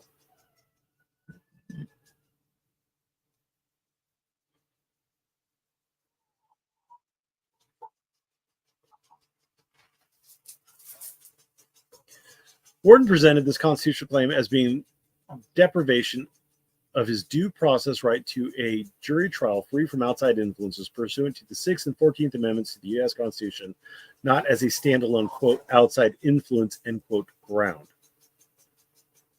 See First Amendment Appellant's Brief 57, Shepard versus Maxwell. Due process requires the accused receive a trial by an impartial jury free from outside influence.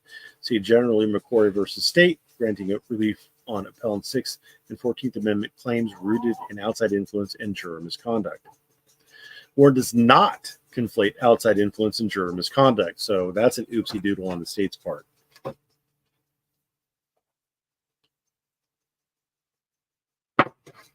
Similar to the appellant in McQuarrie, Warden presents his constitutional claim asserting that external influences affected the jury and that such influences, if they were received by the jury or impacted deliberations, also constitute juror misconduct. The state's own briefing acknowledges the interrelatedness of these concepts. A new trial must be granted for several types of juror misconduct. Rules 606B and 21.3C work together to define juror misconduct and how a defendant may prove the existence of such conduct. Rule 606B defines what evidence is admissible in proving jury misconduct, that is, evidence of outside influences improperly brought to bear on a juror. And while it is true that a trial court, as a finder in fact in a motion for a new trial hearing, has great deference in deciding whether to disbelieve submitted affidavits, the court cannot make that determination by delving into the jury's actual deliberations, as a trial court did in denying Warden's motion for a new trial. That comports with my understanding of the law. But there were Texas law, which I'm not licensed to practice in, but there were numerous attempts to influence and intimidate a jury that I believe were absolutely unsuccessful. He has to determine whether or not a reasonable juror could have been influenced by them. This was the hardest working, most diligent jury panel I've had in 37 years. They were attentive and intelligent. Wouldn't prove that. I can't bring it in here. It's not part of the trial. At the end of the case, after Mr. Warden agreed to sentencing, I went back in the back to tell the jury the outcome of sentencing because I thought they thought they were going to do the sentencing. When I walked into the jury room, I was stupefied to the point I actually took a video of what they did. My first video in 37 years down here of jury work product. They had papered the room with giant pieces of white paper, different colors, charts, diagrams, lists of witnesses and dates to show the diligence they did over multiple hours of deliberation. I have no belief for a second that any outside influence had anything to do with the ultimate verdict of guilty against Earl David Warden. It should be noted that in the motion for a new trial hearing, the trial court itself acknowledged the outside influences that pervaded the trial, corroborating the outside influence claims in the affidavit. I think Mr. Gray, Exhibit 5, says he was just accidentally walked by the jurors on their way to their car. Mr. Gray is the gadfly. He realized he was going the wrong way, and then he turned around and then walked to the next bunch of jurors, maybe by coincidence. It's not coincidence. There were people there. They were doing their best to intimidate our jury, and I made extraordinary lengths to isolate my jury in a very difficult public space. I did walk the jurors out a public door. I believe they probably could have, maybe perhaps did overhear some screaming in the hallway between a couple of people yelling at each other. We were alerted more than once about jurors' concerns about potential intimidation by people there. Again, whose team they were on, we had no idea. One time, a person in the audience got up as I was letting my jurors step out through the public entrance because that was the only way to go out at the time. He got a little too close to my jury and just happened to be leaving at the same moment my jury was leaving. They were not comfortable by his appeared to be intent to get too close to them. These passages make it clear the trial court was aware of the multiple outside influences brought to bear on the jury, but relied on its understanding and analysis of the actual juror deliberations to conclude these influences had no effect on this particular jury. The state's briefing even concedes the point. Here, the trial court gave his reasons for why he believed the jury was not affected by outside influence, citing the jury deliberations passage above. So the jury process is a pretty protected process. You can't really look into what the jury did or didn't do, which is why my understanding of whether of a motion to determine whether or not a jury was tainted, you have to look at what a hypothetical average reasonable juror would have, if that hypothetical average juror could have been tainted, not whether or not the specific juror was, because again, you can't look into their jury deliberation process. It is a private, protected kind of process.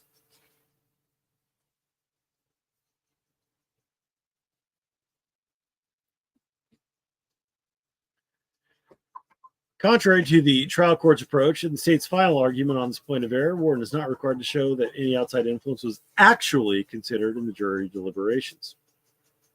Sprinkler time? You guys told me we'd done 15 minutes and there's 12 minutes left. 12 minutes and 39 seconds, sir. Are you suggesting to me that orange cones lied to me?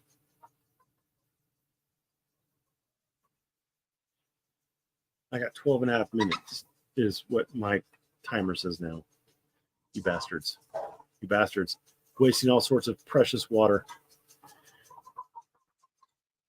Courts are tasked not with considering the jury's actual deliberations, but rather with conducting an objective analysis to determine whether there is a reasonable probability that outside influences had a prejudicial effect on the, quote, hypothetical average juror.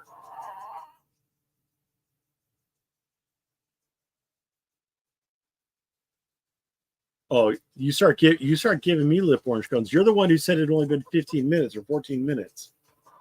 So I set my timer based on it having been only 15 minutes. So now I have 11 minutes remaining. 11 minutes remaining. Bastards. I got me questioning it. Dag nab, orange cones. At the time you asked, you had 15 minutes on that spot. Right. So I set it for an additional 30 because I do 45. Dag nabbit. And it's a big spray that goes in a big pattern. Dag. All right. So here you see that it's an objective analysis to determine whether there's a reasonable probability that outside influences had a prejudicial effect on the, quote, hypothetical average juror. The trial court did not apply this test, but it instead considered evidence from the... All right, so we're agreed. All right, so you're forgiven. I know you didn't ask for forgiveness, but I still choose to forgive you anyway.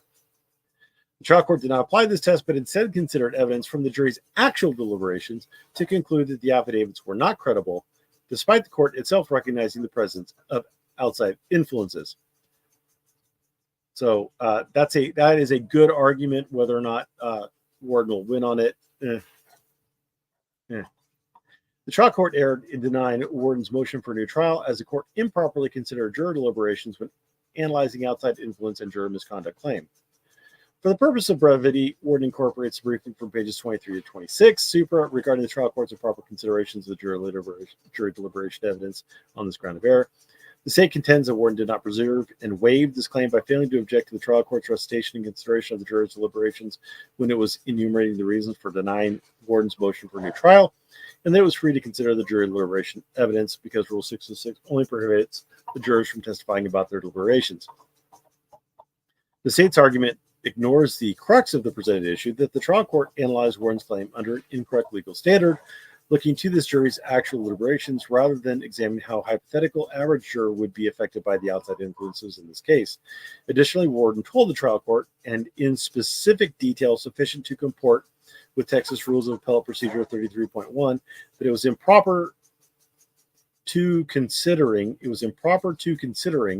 the actual jury deliberations in conducting its legal analysis of the outside influence claim, and that it could not do so. Mr. Garris, And the next question is, without delving into this jury's deliberations, we don't look into all this jury did, and I've got the case law to support it. It's in our brief. But without looking to all this jury's deliberations, you must ask yourself whether there is a reasonable probability that the outside influence had a prejudicial effect on the hypothetical average juror. And you don't look to anything that we know about this particular jury or what their deliberative process is.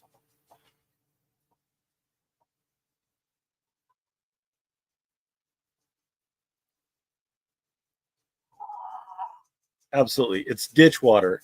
So I pay for a set amount that goes into my pond, and I don't use all this stuff that's in my pond. I have it pumped from the pond up the hill into about 10,000 gallons worth of storage tanks, 3 storage tanks up there, and so when I water from that. So really, the extra cost is to pump more water up the hill from the giant pump in the pond.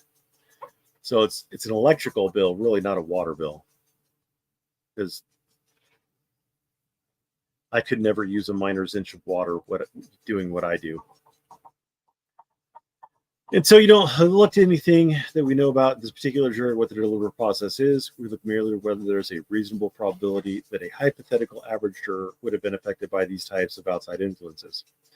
But we don't look to what this particular jury did. We look to how a hypothetical average juror would have felt or would have been impacted. We think, Trump, hold on a second. You're telling me that if we know what they did, we don't look at that.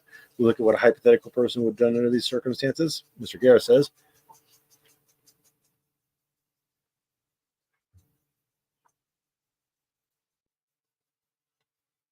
there's always a you would always lose power in the process. You would be able to generate less power from the return than you would having to pump it up there. Because if you captured all the energy, there would be no pressure left to run the sprinklers or anything like that.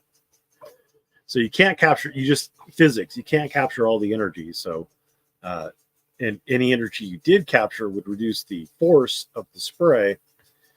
And I like to have a good amount of spray, to have it spray everywhere. Just, you know what I'm saying? Especially in my face. Spray it over me.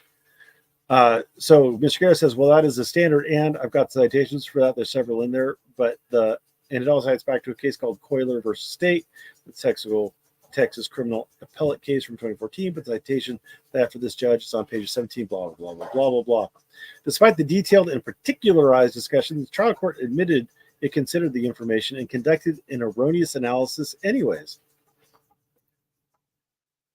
Oh, I bet you do know what I'm saying, Vince. I bet you do like to have it sprayed all over you, dirty, dirty boy. Finally, if the trial court was adding substantive evidence to the record, it was doing so improperly and in violation of Texas Rules of Evidence 605, which prohibits the presiding judge from testifying, and a party is not required to object to preserve error under the text of that rule. Texas law appears undecided whether Texas Rules of Evidence 605 applies to a motion for new trial hearing. In George, however, the 14th District Court of Appeals recognized the Texas Court of Criminal Appeals has on 2 occasions interpreted the word trial in Rule 605 as meaning proceeding. See Georgia versus State, yada, yada, yada.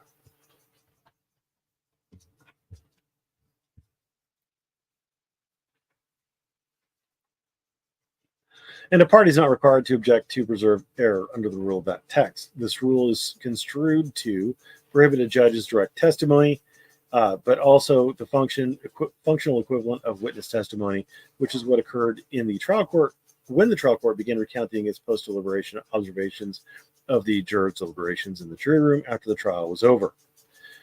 So, ask for it, blah, blah, blah.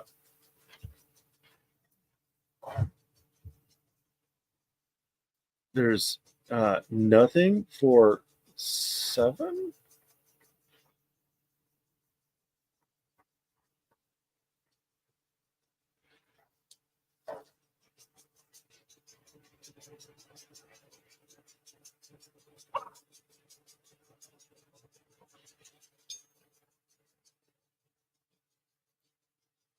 I'll bet you did.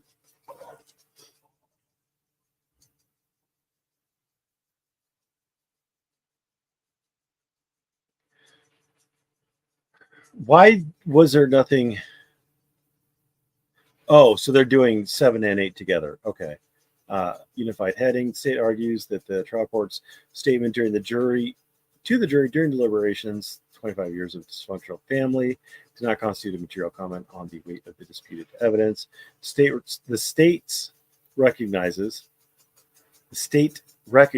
that a trial judge improperly comments if he makes a statement 1 that implies approval of the state's argument, 2 indicates disbelief in a defense position, or 3 diminishes the credibility of the defense's approach to the case. The state's own briefing recognizes the extent to which the trial judge's comment highlighted damaging facts about the defense presented evidence, and Worden in particular stating the jury heard that appellant lived with another woman who was not his wife. They heard that his wife had a child with another man while they were married, whom Worden allegedly wouldn't let into the home because the child was black, highly damaging Worden. The appellant's son had been addicted to drugs for a period of time, damaging Worden's fact witness. Under the state's version of events, the appellant had sexually assaulted his own daughter, damaging Worden. The family was poor. They would be kicked out of houses. They had roaches flying around, damaging Worden.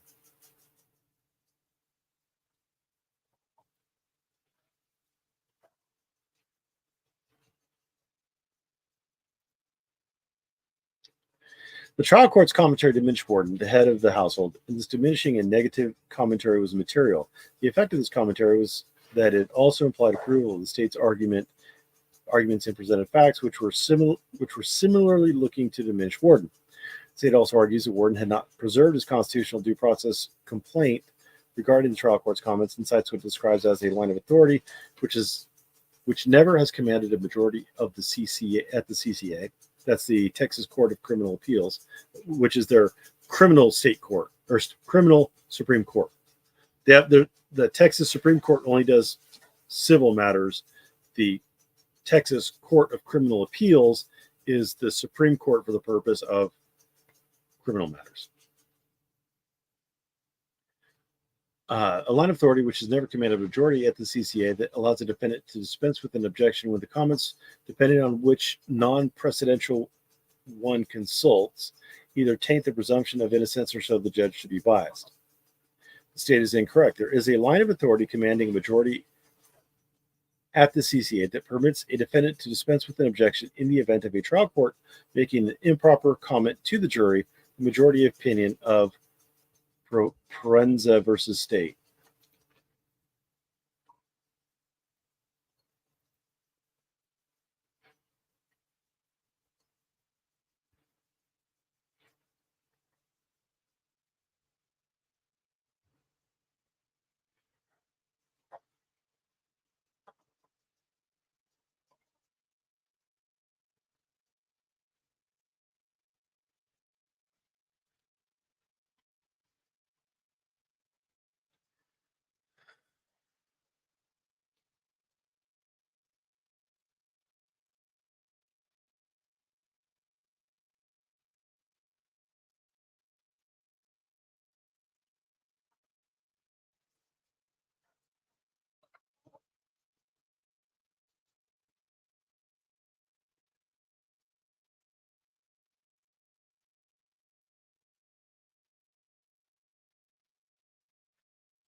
There's my alarm.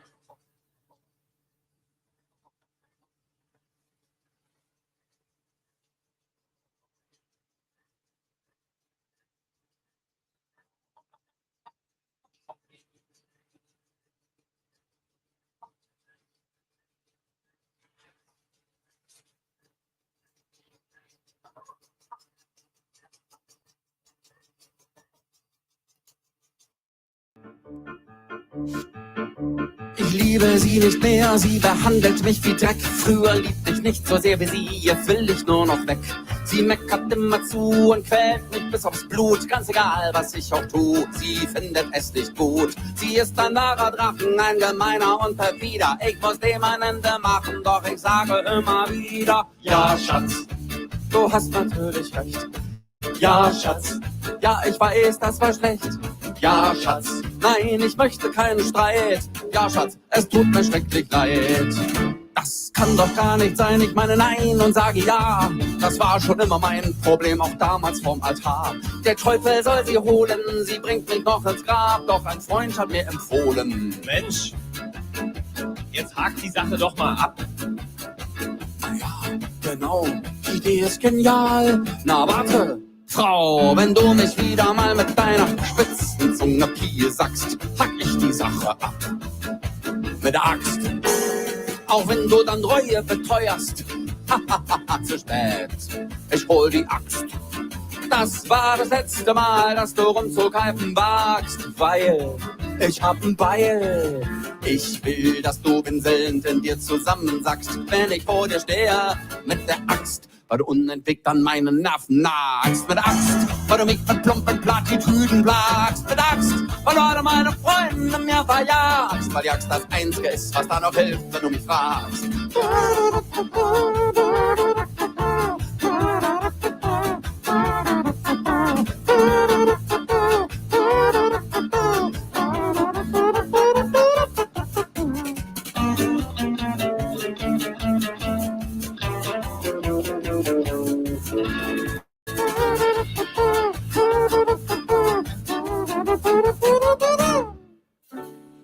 Ich stell mir gerade vor, ich schneide dir ein Ohr ab.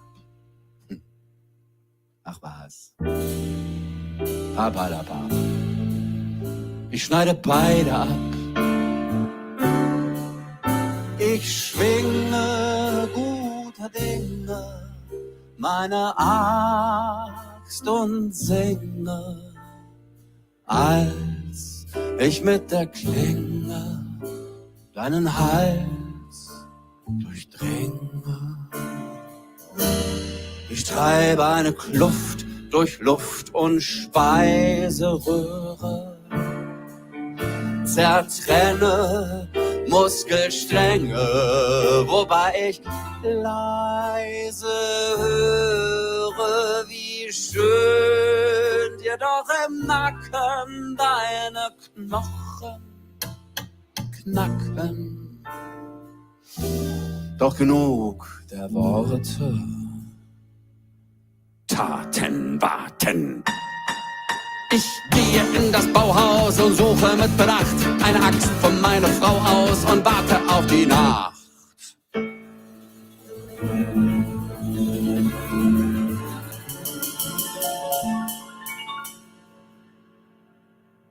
Ich schleich mich in das Zimmer.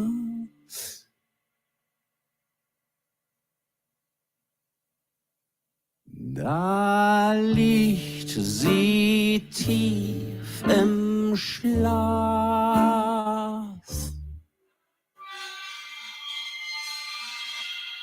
Auf ihrem Bett wie immer und schlummert still und brav. Der Wind bläht die Gardine und ich freue mich gleich, geschieht's. Da sagt sie mit verschlafener Miene: Tür zu, hier zieht's. Ja, Schatz, ich mach die Türe zu. Ja, Schatz, sofort, Schatz, dann hast du deine Ruhe. Was? Ja, Schatz, ich hab auch das Fenster zugemacht. Ja, Schatz, ich geh schon, gute Nacht. Naja, was soll's, hack ich halt Holz.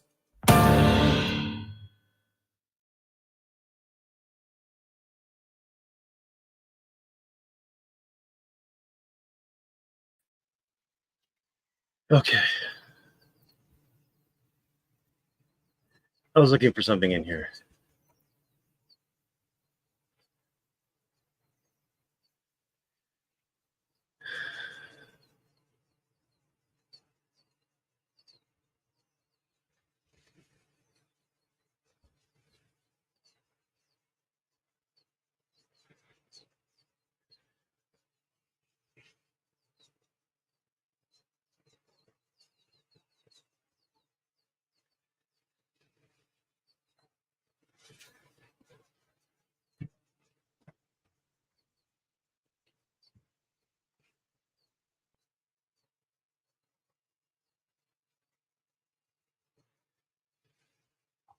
So 3 concurring.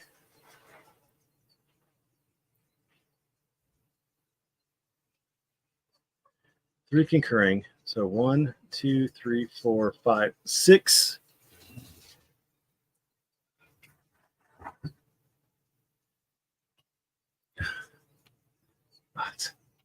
That's a little harmful. That's a little hurtful, little George. It's a little hurtful. You don't like German music?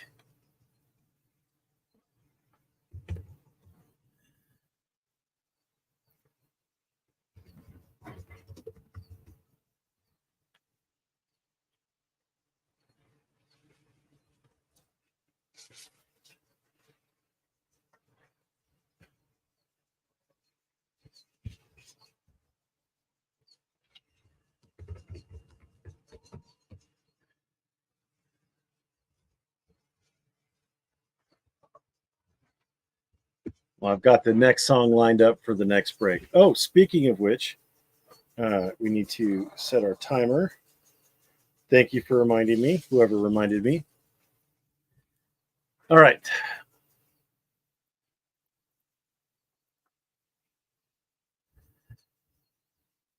So there is a majority, and the state roots is above quote from the dissenting opinion of Judge Keller, whose opinion lamented that the Proenza majority opinion fully ratified, expanded, blue, and uncart, and allowed for review of a trial of court's improper conduct.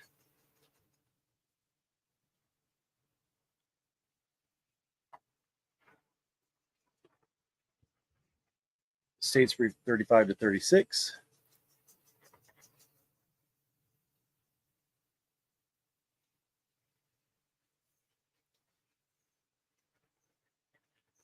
States brief at 35 to 36.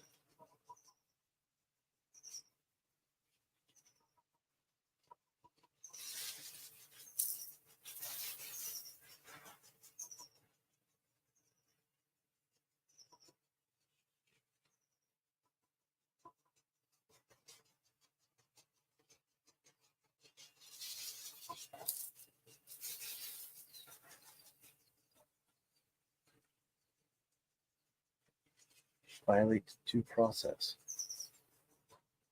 Comments violate due process.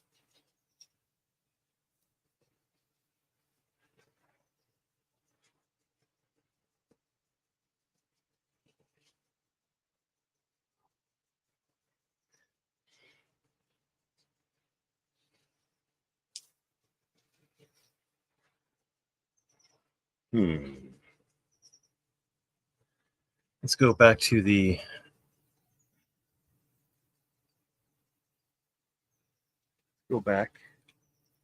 way back to the Wayback Machine. We're going to go find this, and then we're going to go find the amended brief. And we're going to make it bigger, as the case may be. And then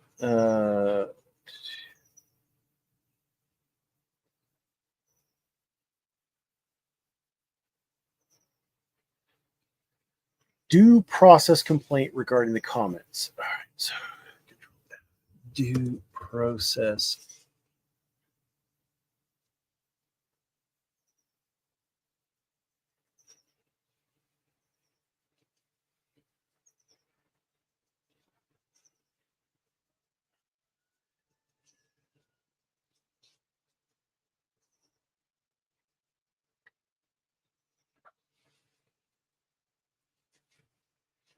At some point, however, a trial judge's comments can violate a defendant's constitutional due process right.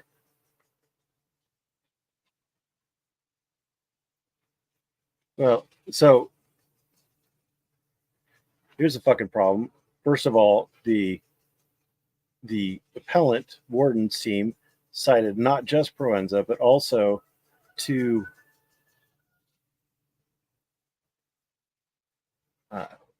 federal cases. So that's interesting. Proenza versus state.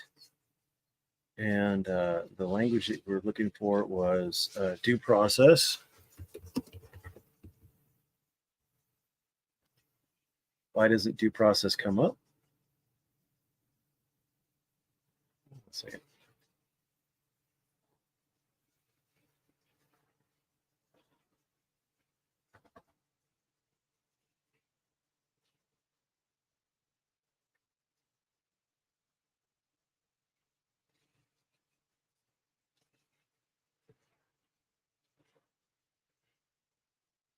Why am I not?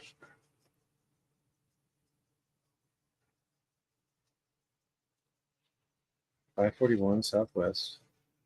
I-41 Southwest 3rd.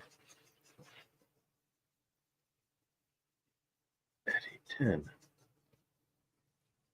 This one is citing to 810. And is 810 the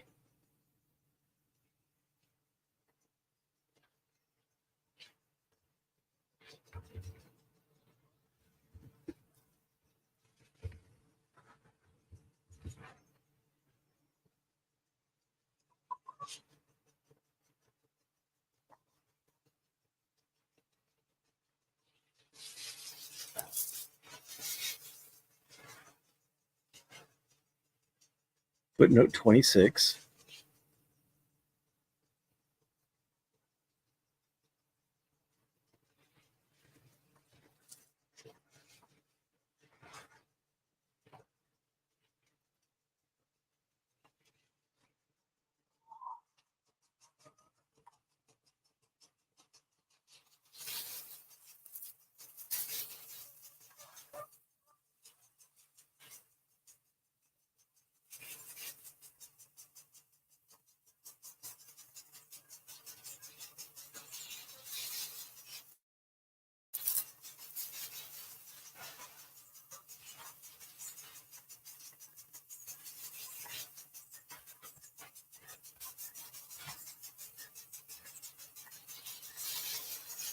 So when does the dissenting opinion start? So this is the dissenting opinion.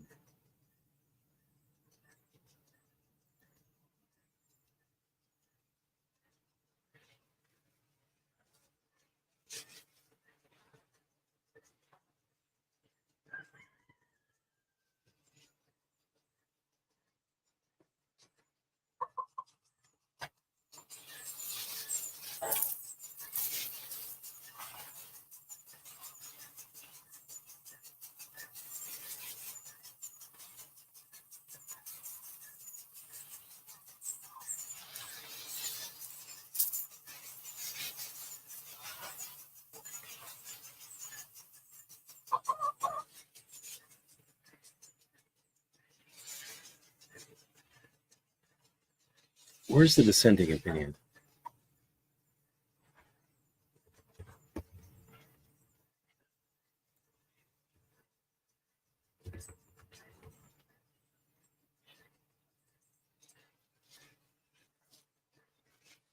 (815) to 816. All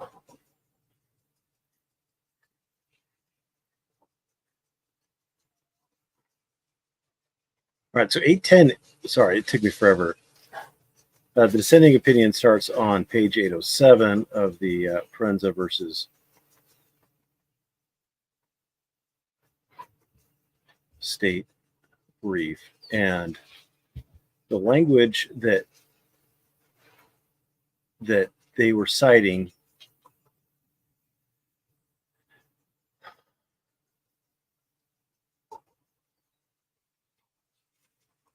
so it kind of looks like, that's just so I have this square in my head,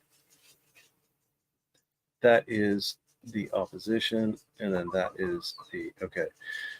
So it looks like, so this is the initial appeal, right?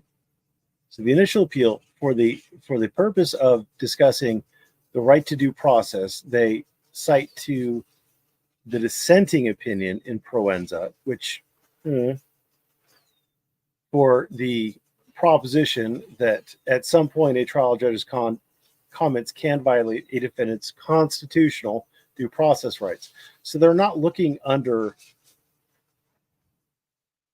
Article 38.05, I would believe. For that, they should be looking under the Fifth and 14th Amendment. Okay. So in this part, they were talking about Proenza versus state. In this part, as it relates to 3805, I get it now.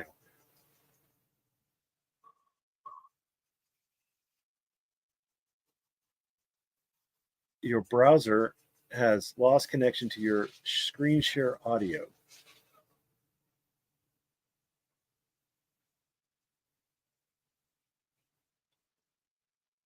I have a little pop-up that says your browser has lost connection to your screen share audio.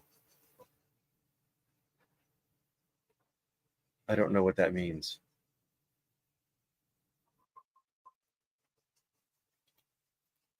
Am I going to be a Ray? Hey, Ray.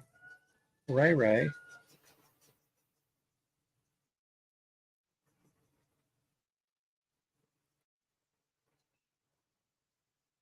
Okay.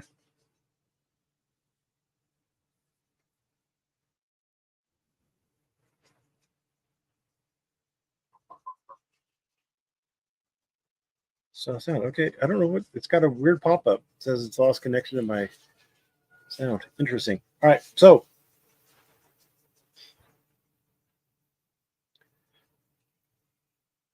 back to this. Okay. So it looks like the appellant Warden was making two arguments. One that 3805 was violated. Another one that the due process rights were deprived. And then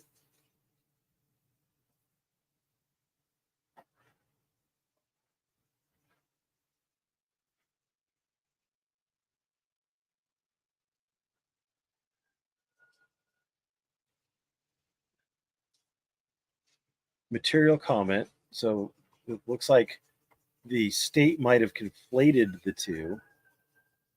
No, here it is. Due process complaint. Due process.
Sorry, I was reading this page.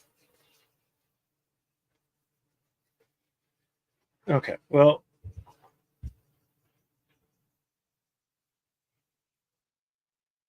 the state also argues that Warden has not preserved his constitutional due process complaint regarding the trial court's comment, cites what it describes as a line of authority, which never has commanded a majority at the CCA that allows a defendant to dispense with an objection to the comments, depending on which non-precedential one consults, either attain the presumption of innocence or show the judge to be biased. The state is incorrect. There's a line of authority commanding a majority at the CCA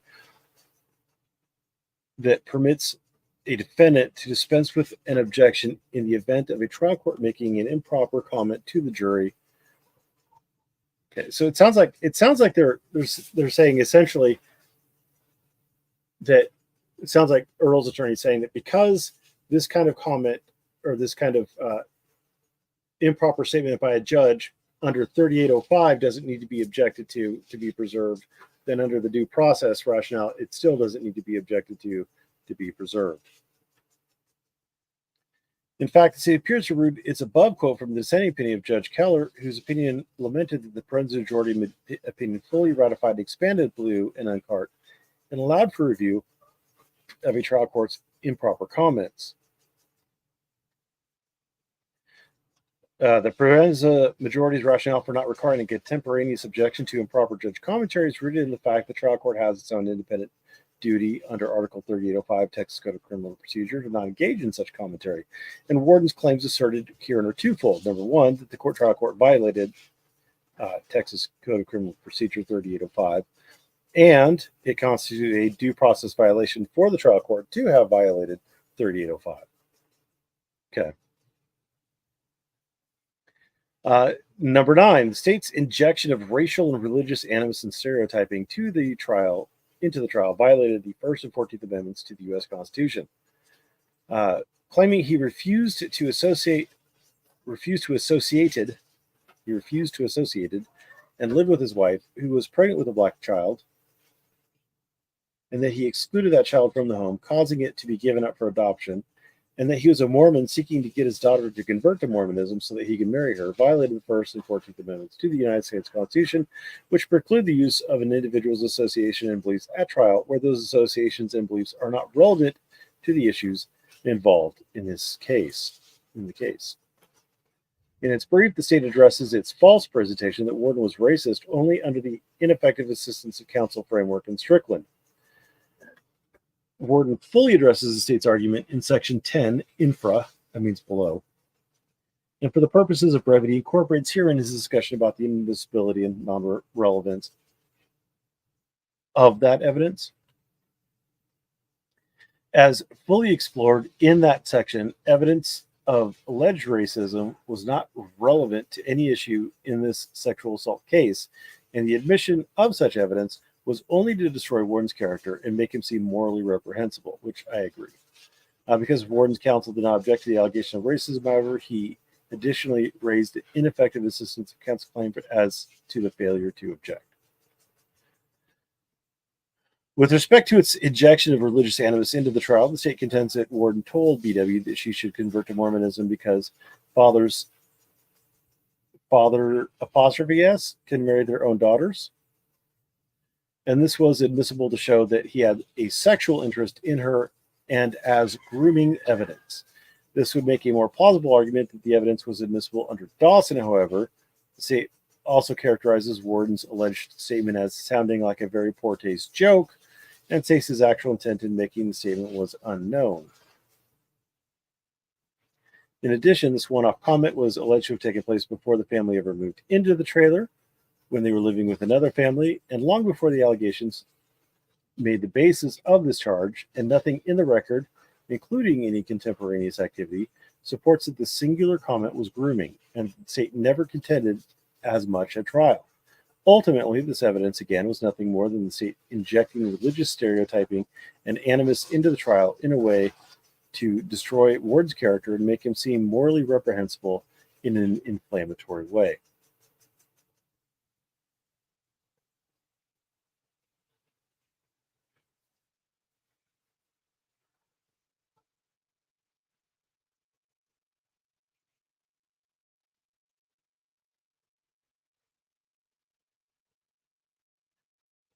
Number 10, trial counsel's failure to object to the prosecutor's injection of racial and religious animus into the trial constituted ineffective assistance of counsel.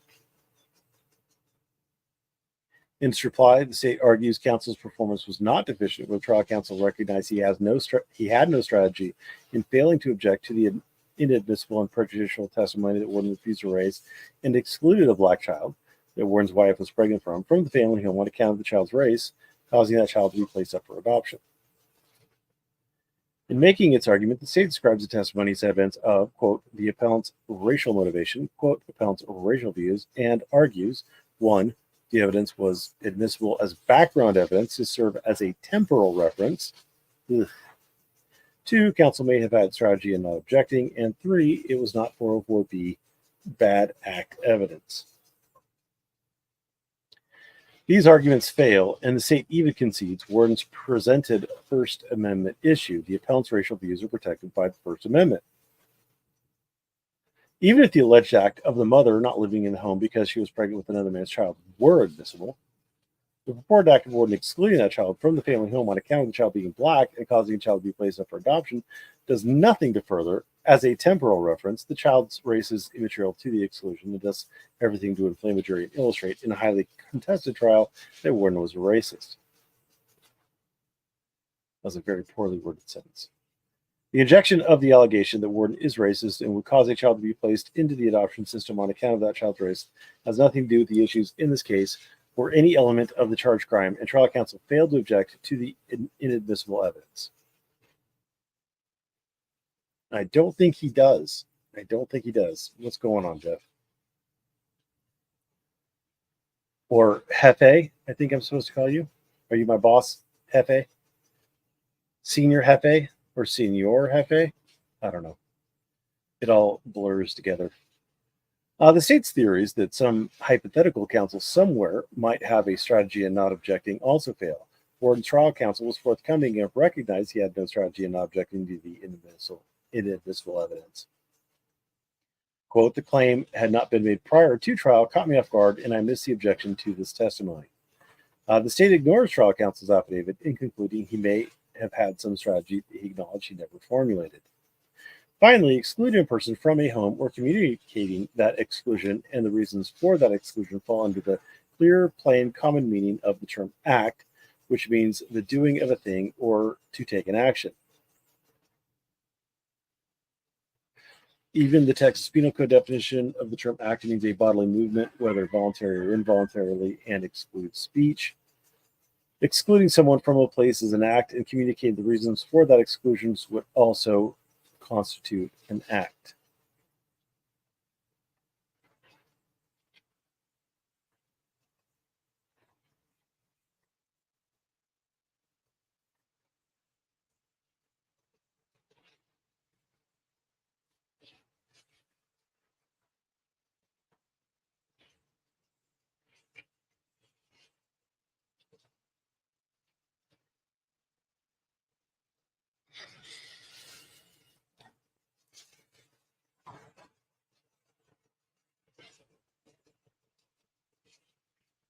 Why are they talking about act? What did I miss?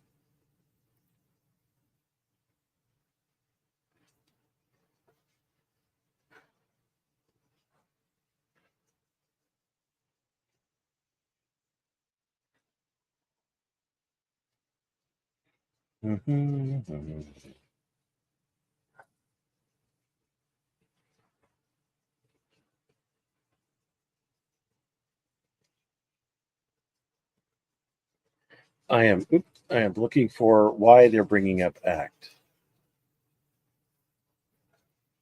It depends on how big her titties were. Just to be honest, point blank. No tiny titty mermaids. I want big titty mermaids. No little shells, big titties.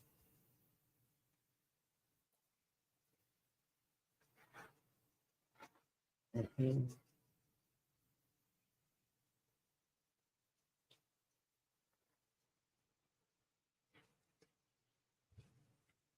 Mm-hmm.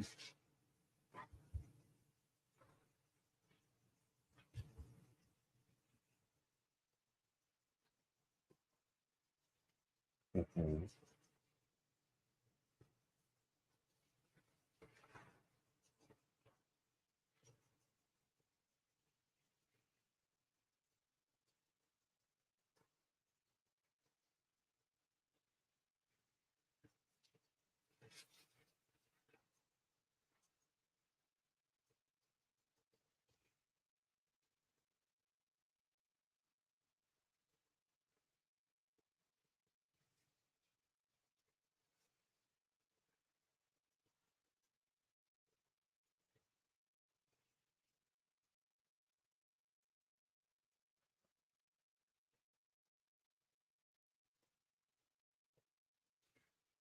Here we go. Finally. All right. So let's see Texas Rules of Civil Procedure 404.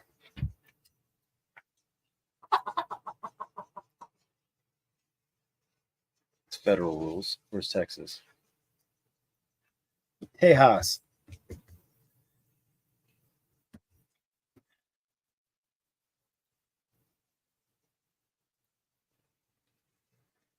.404B.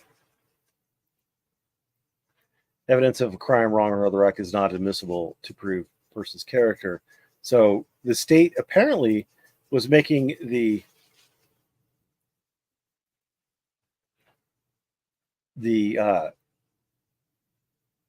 Earl keeping the son out, or the mixed race child out of the house, is not an act. An inchoate thought is not conduct, and thus not extraneous offense. Interesting attempt by the state, and so that's why all of a sudden you have this weird ass. Oh, an act is this. This is an act. Acts are acts. Exactly. Finally, someone with common sense, someone who understands.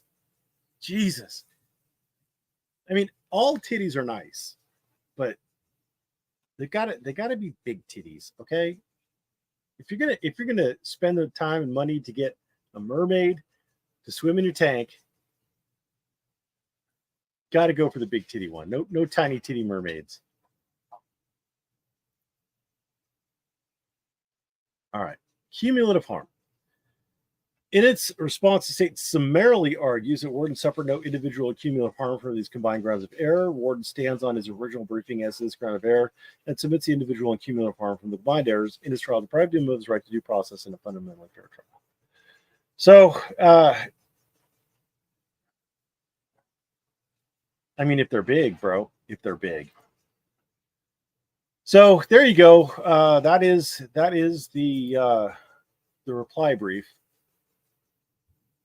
And I gotta say that I'm a little bit more bullish on Earl's chances. I think we're back up in the 25% range. I think he's got about a 1 in 4 shot of the Court of Appeals finding something sufficient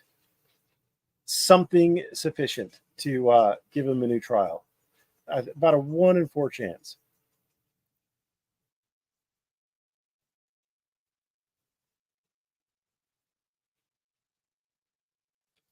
Interesting. AI tools that'll scan. So what I do, by the way, is I go and I actually, like, if opposing counsel is citing to something, I go and I read the cite. That's what I do. I don't just accept it. I don't use an AI tool to see if the cite is valid. I actually go and I read the case because that's what I get paid money to do, and I check to see if not only the site is real, but the context of it, to see if I can distinguish it if I need to, or what I have to do to, God damn, this dog's digging. Why are you digging? Fucking dogs. Fucking dogs. So yeah, read, inspect what you expect. Read not just the cited language if you're an attorney. Read the entire case, and there you go. So that's it for today. I'm going to finish watering. Thank you for watching, and have a wonderful day.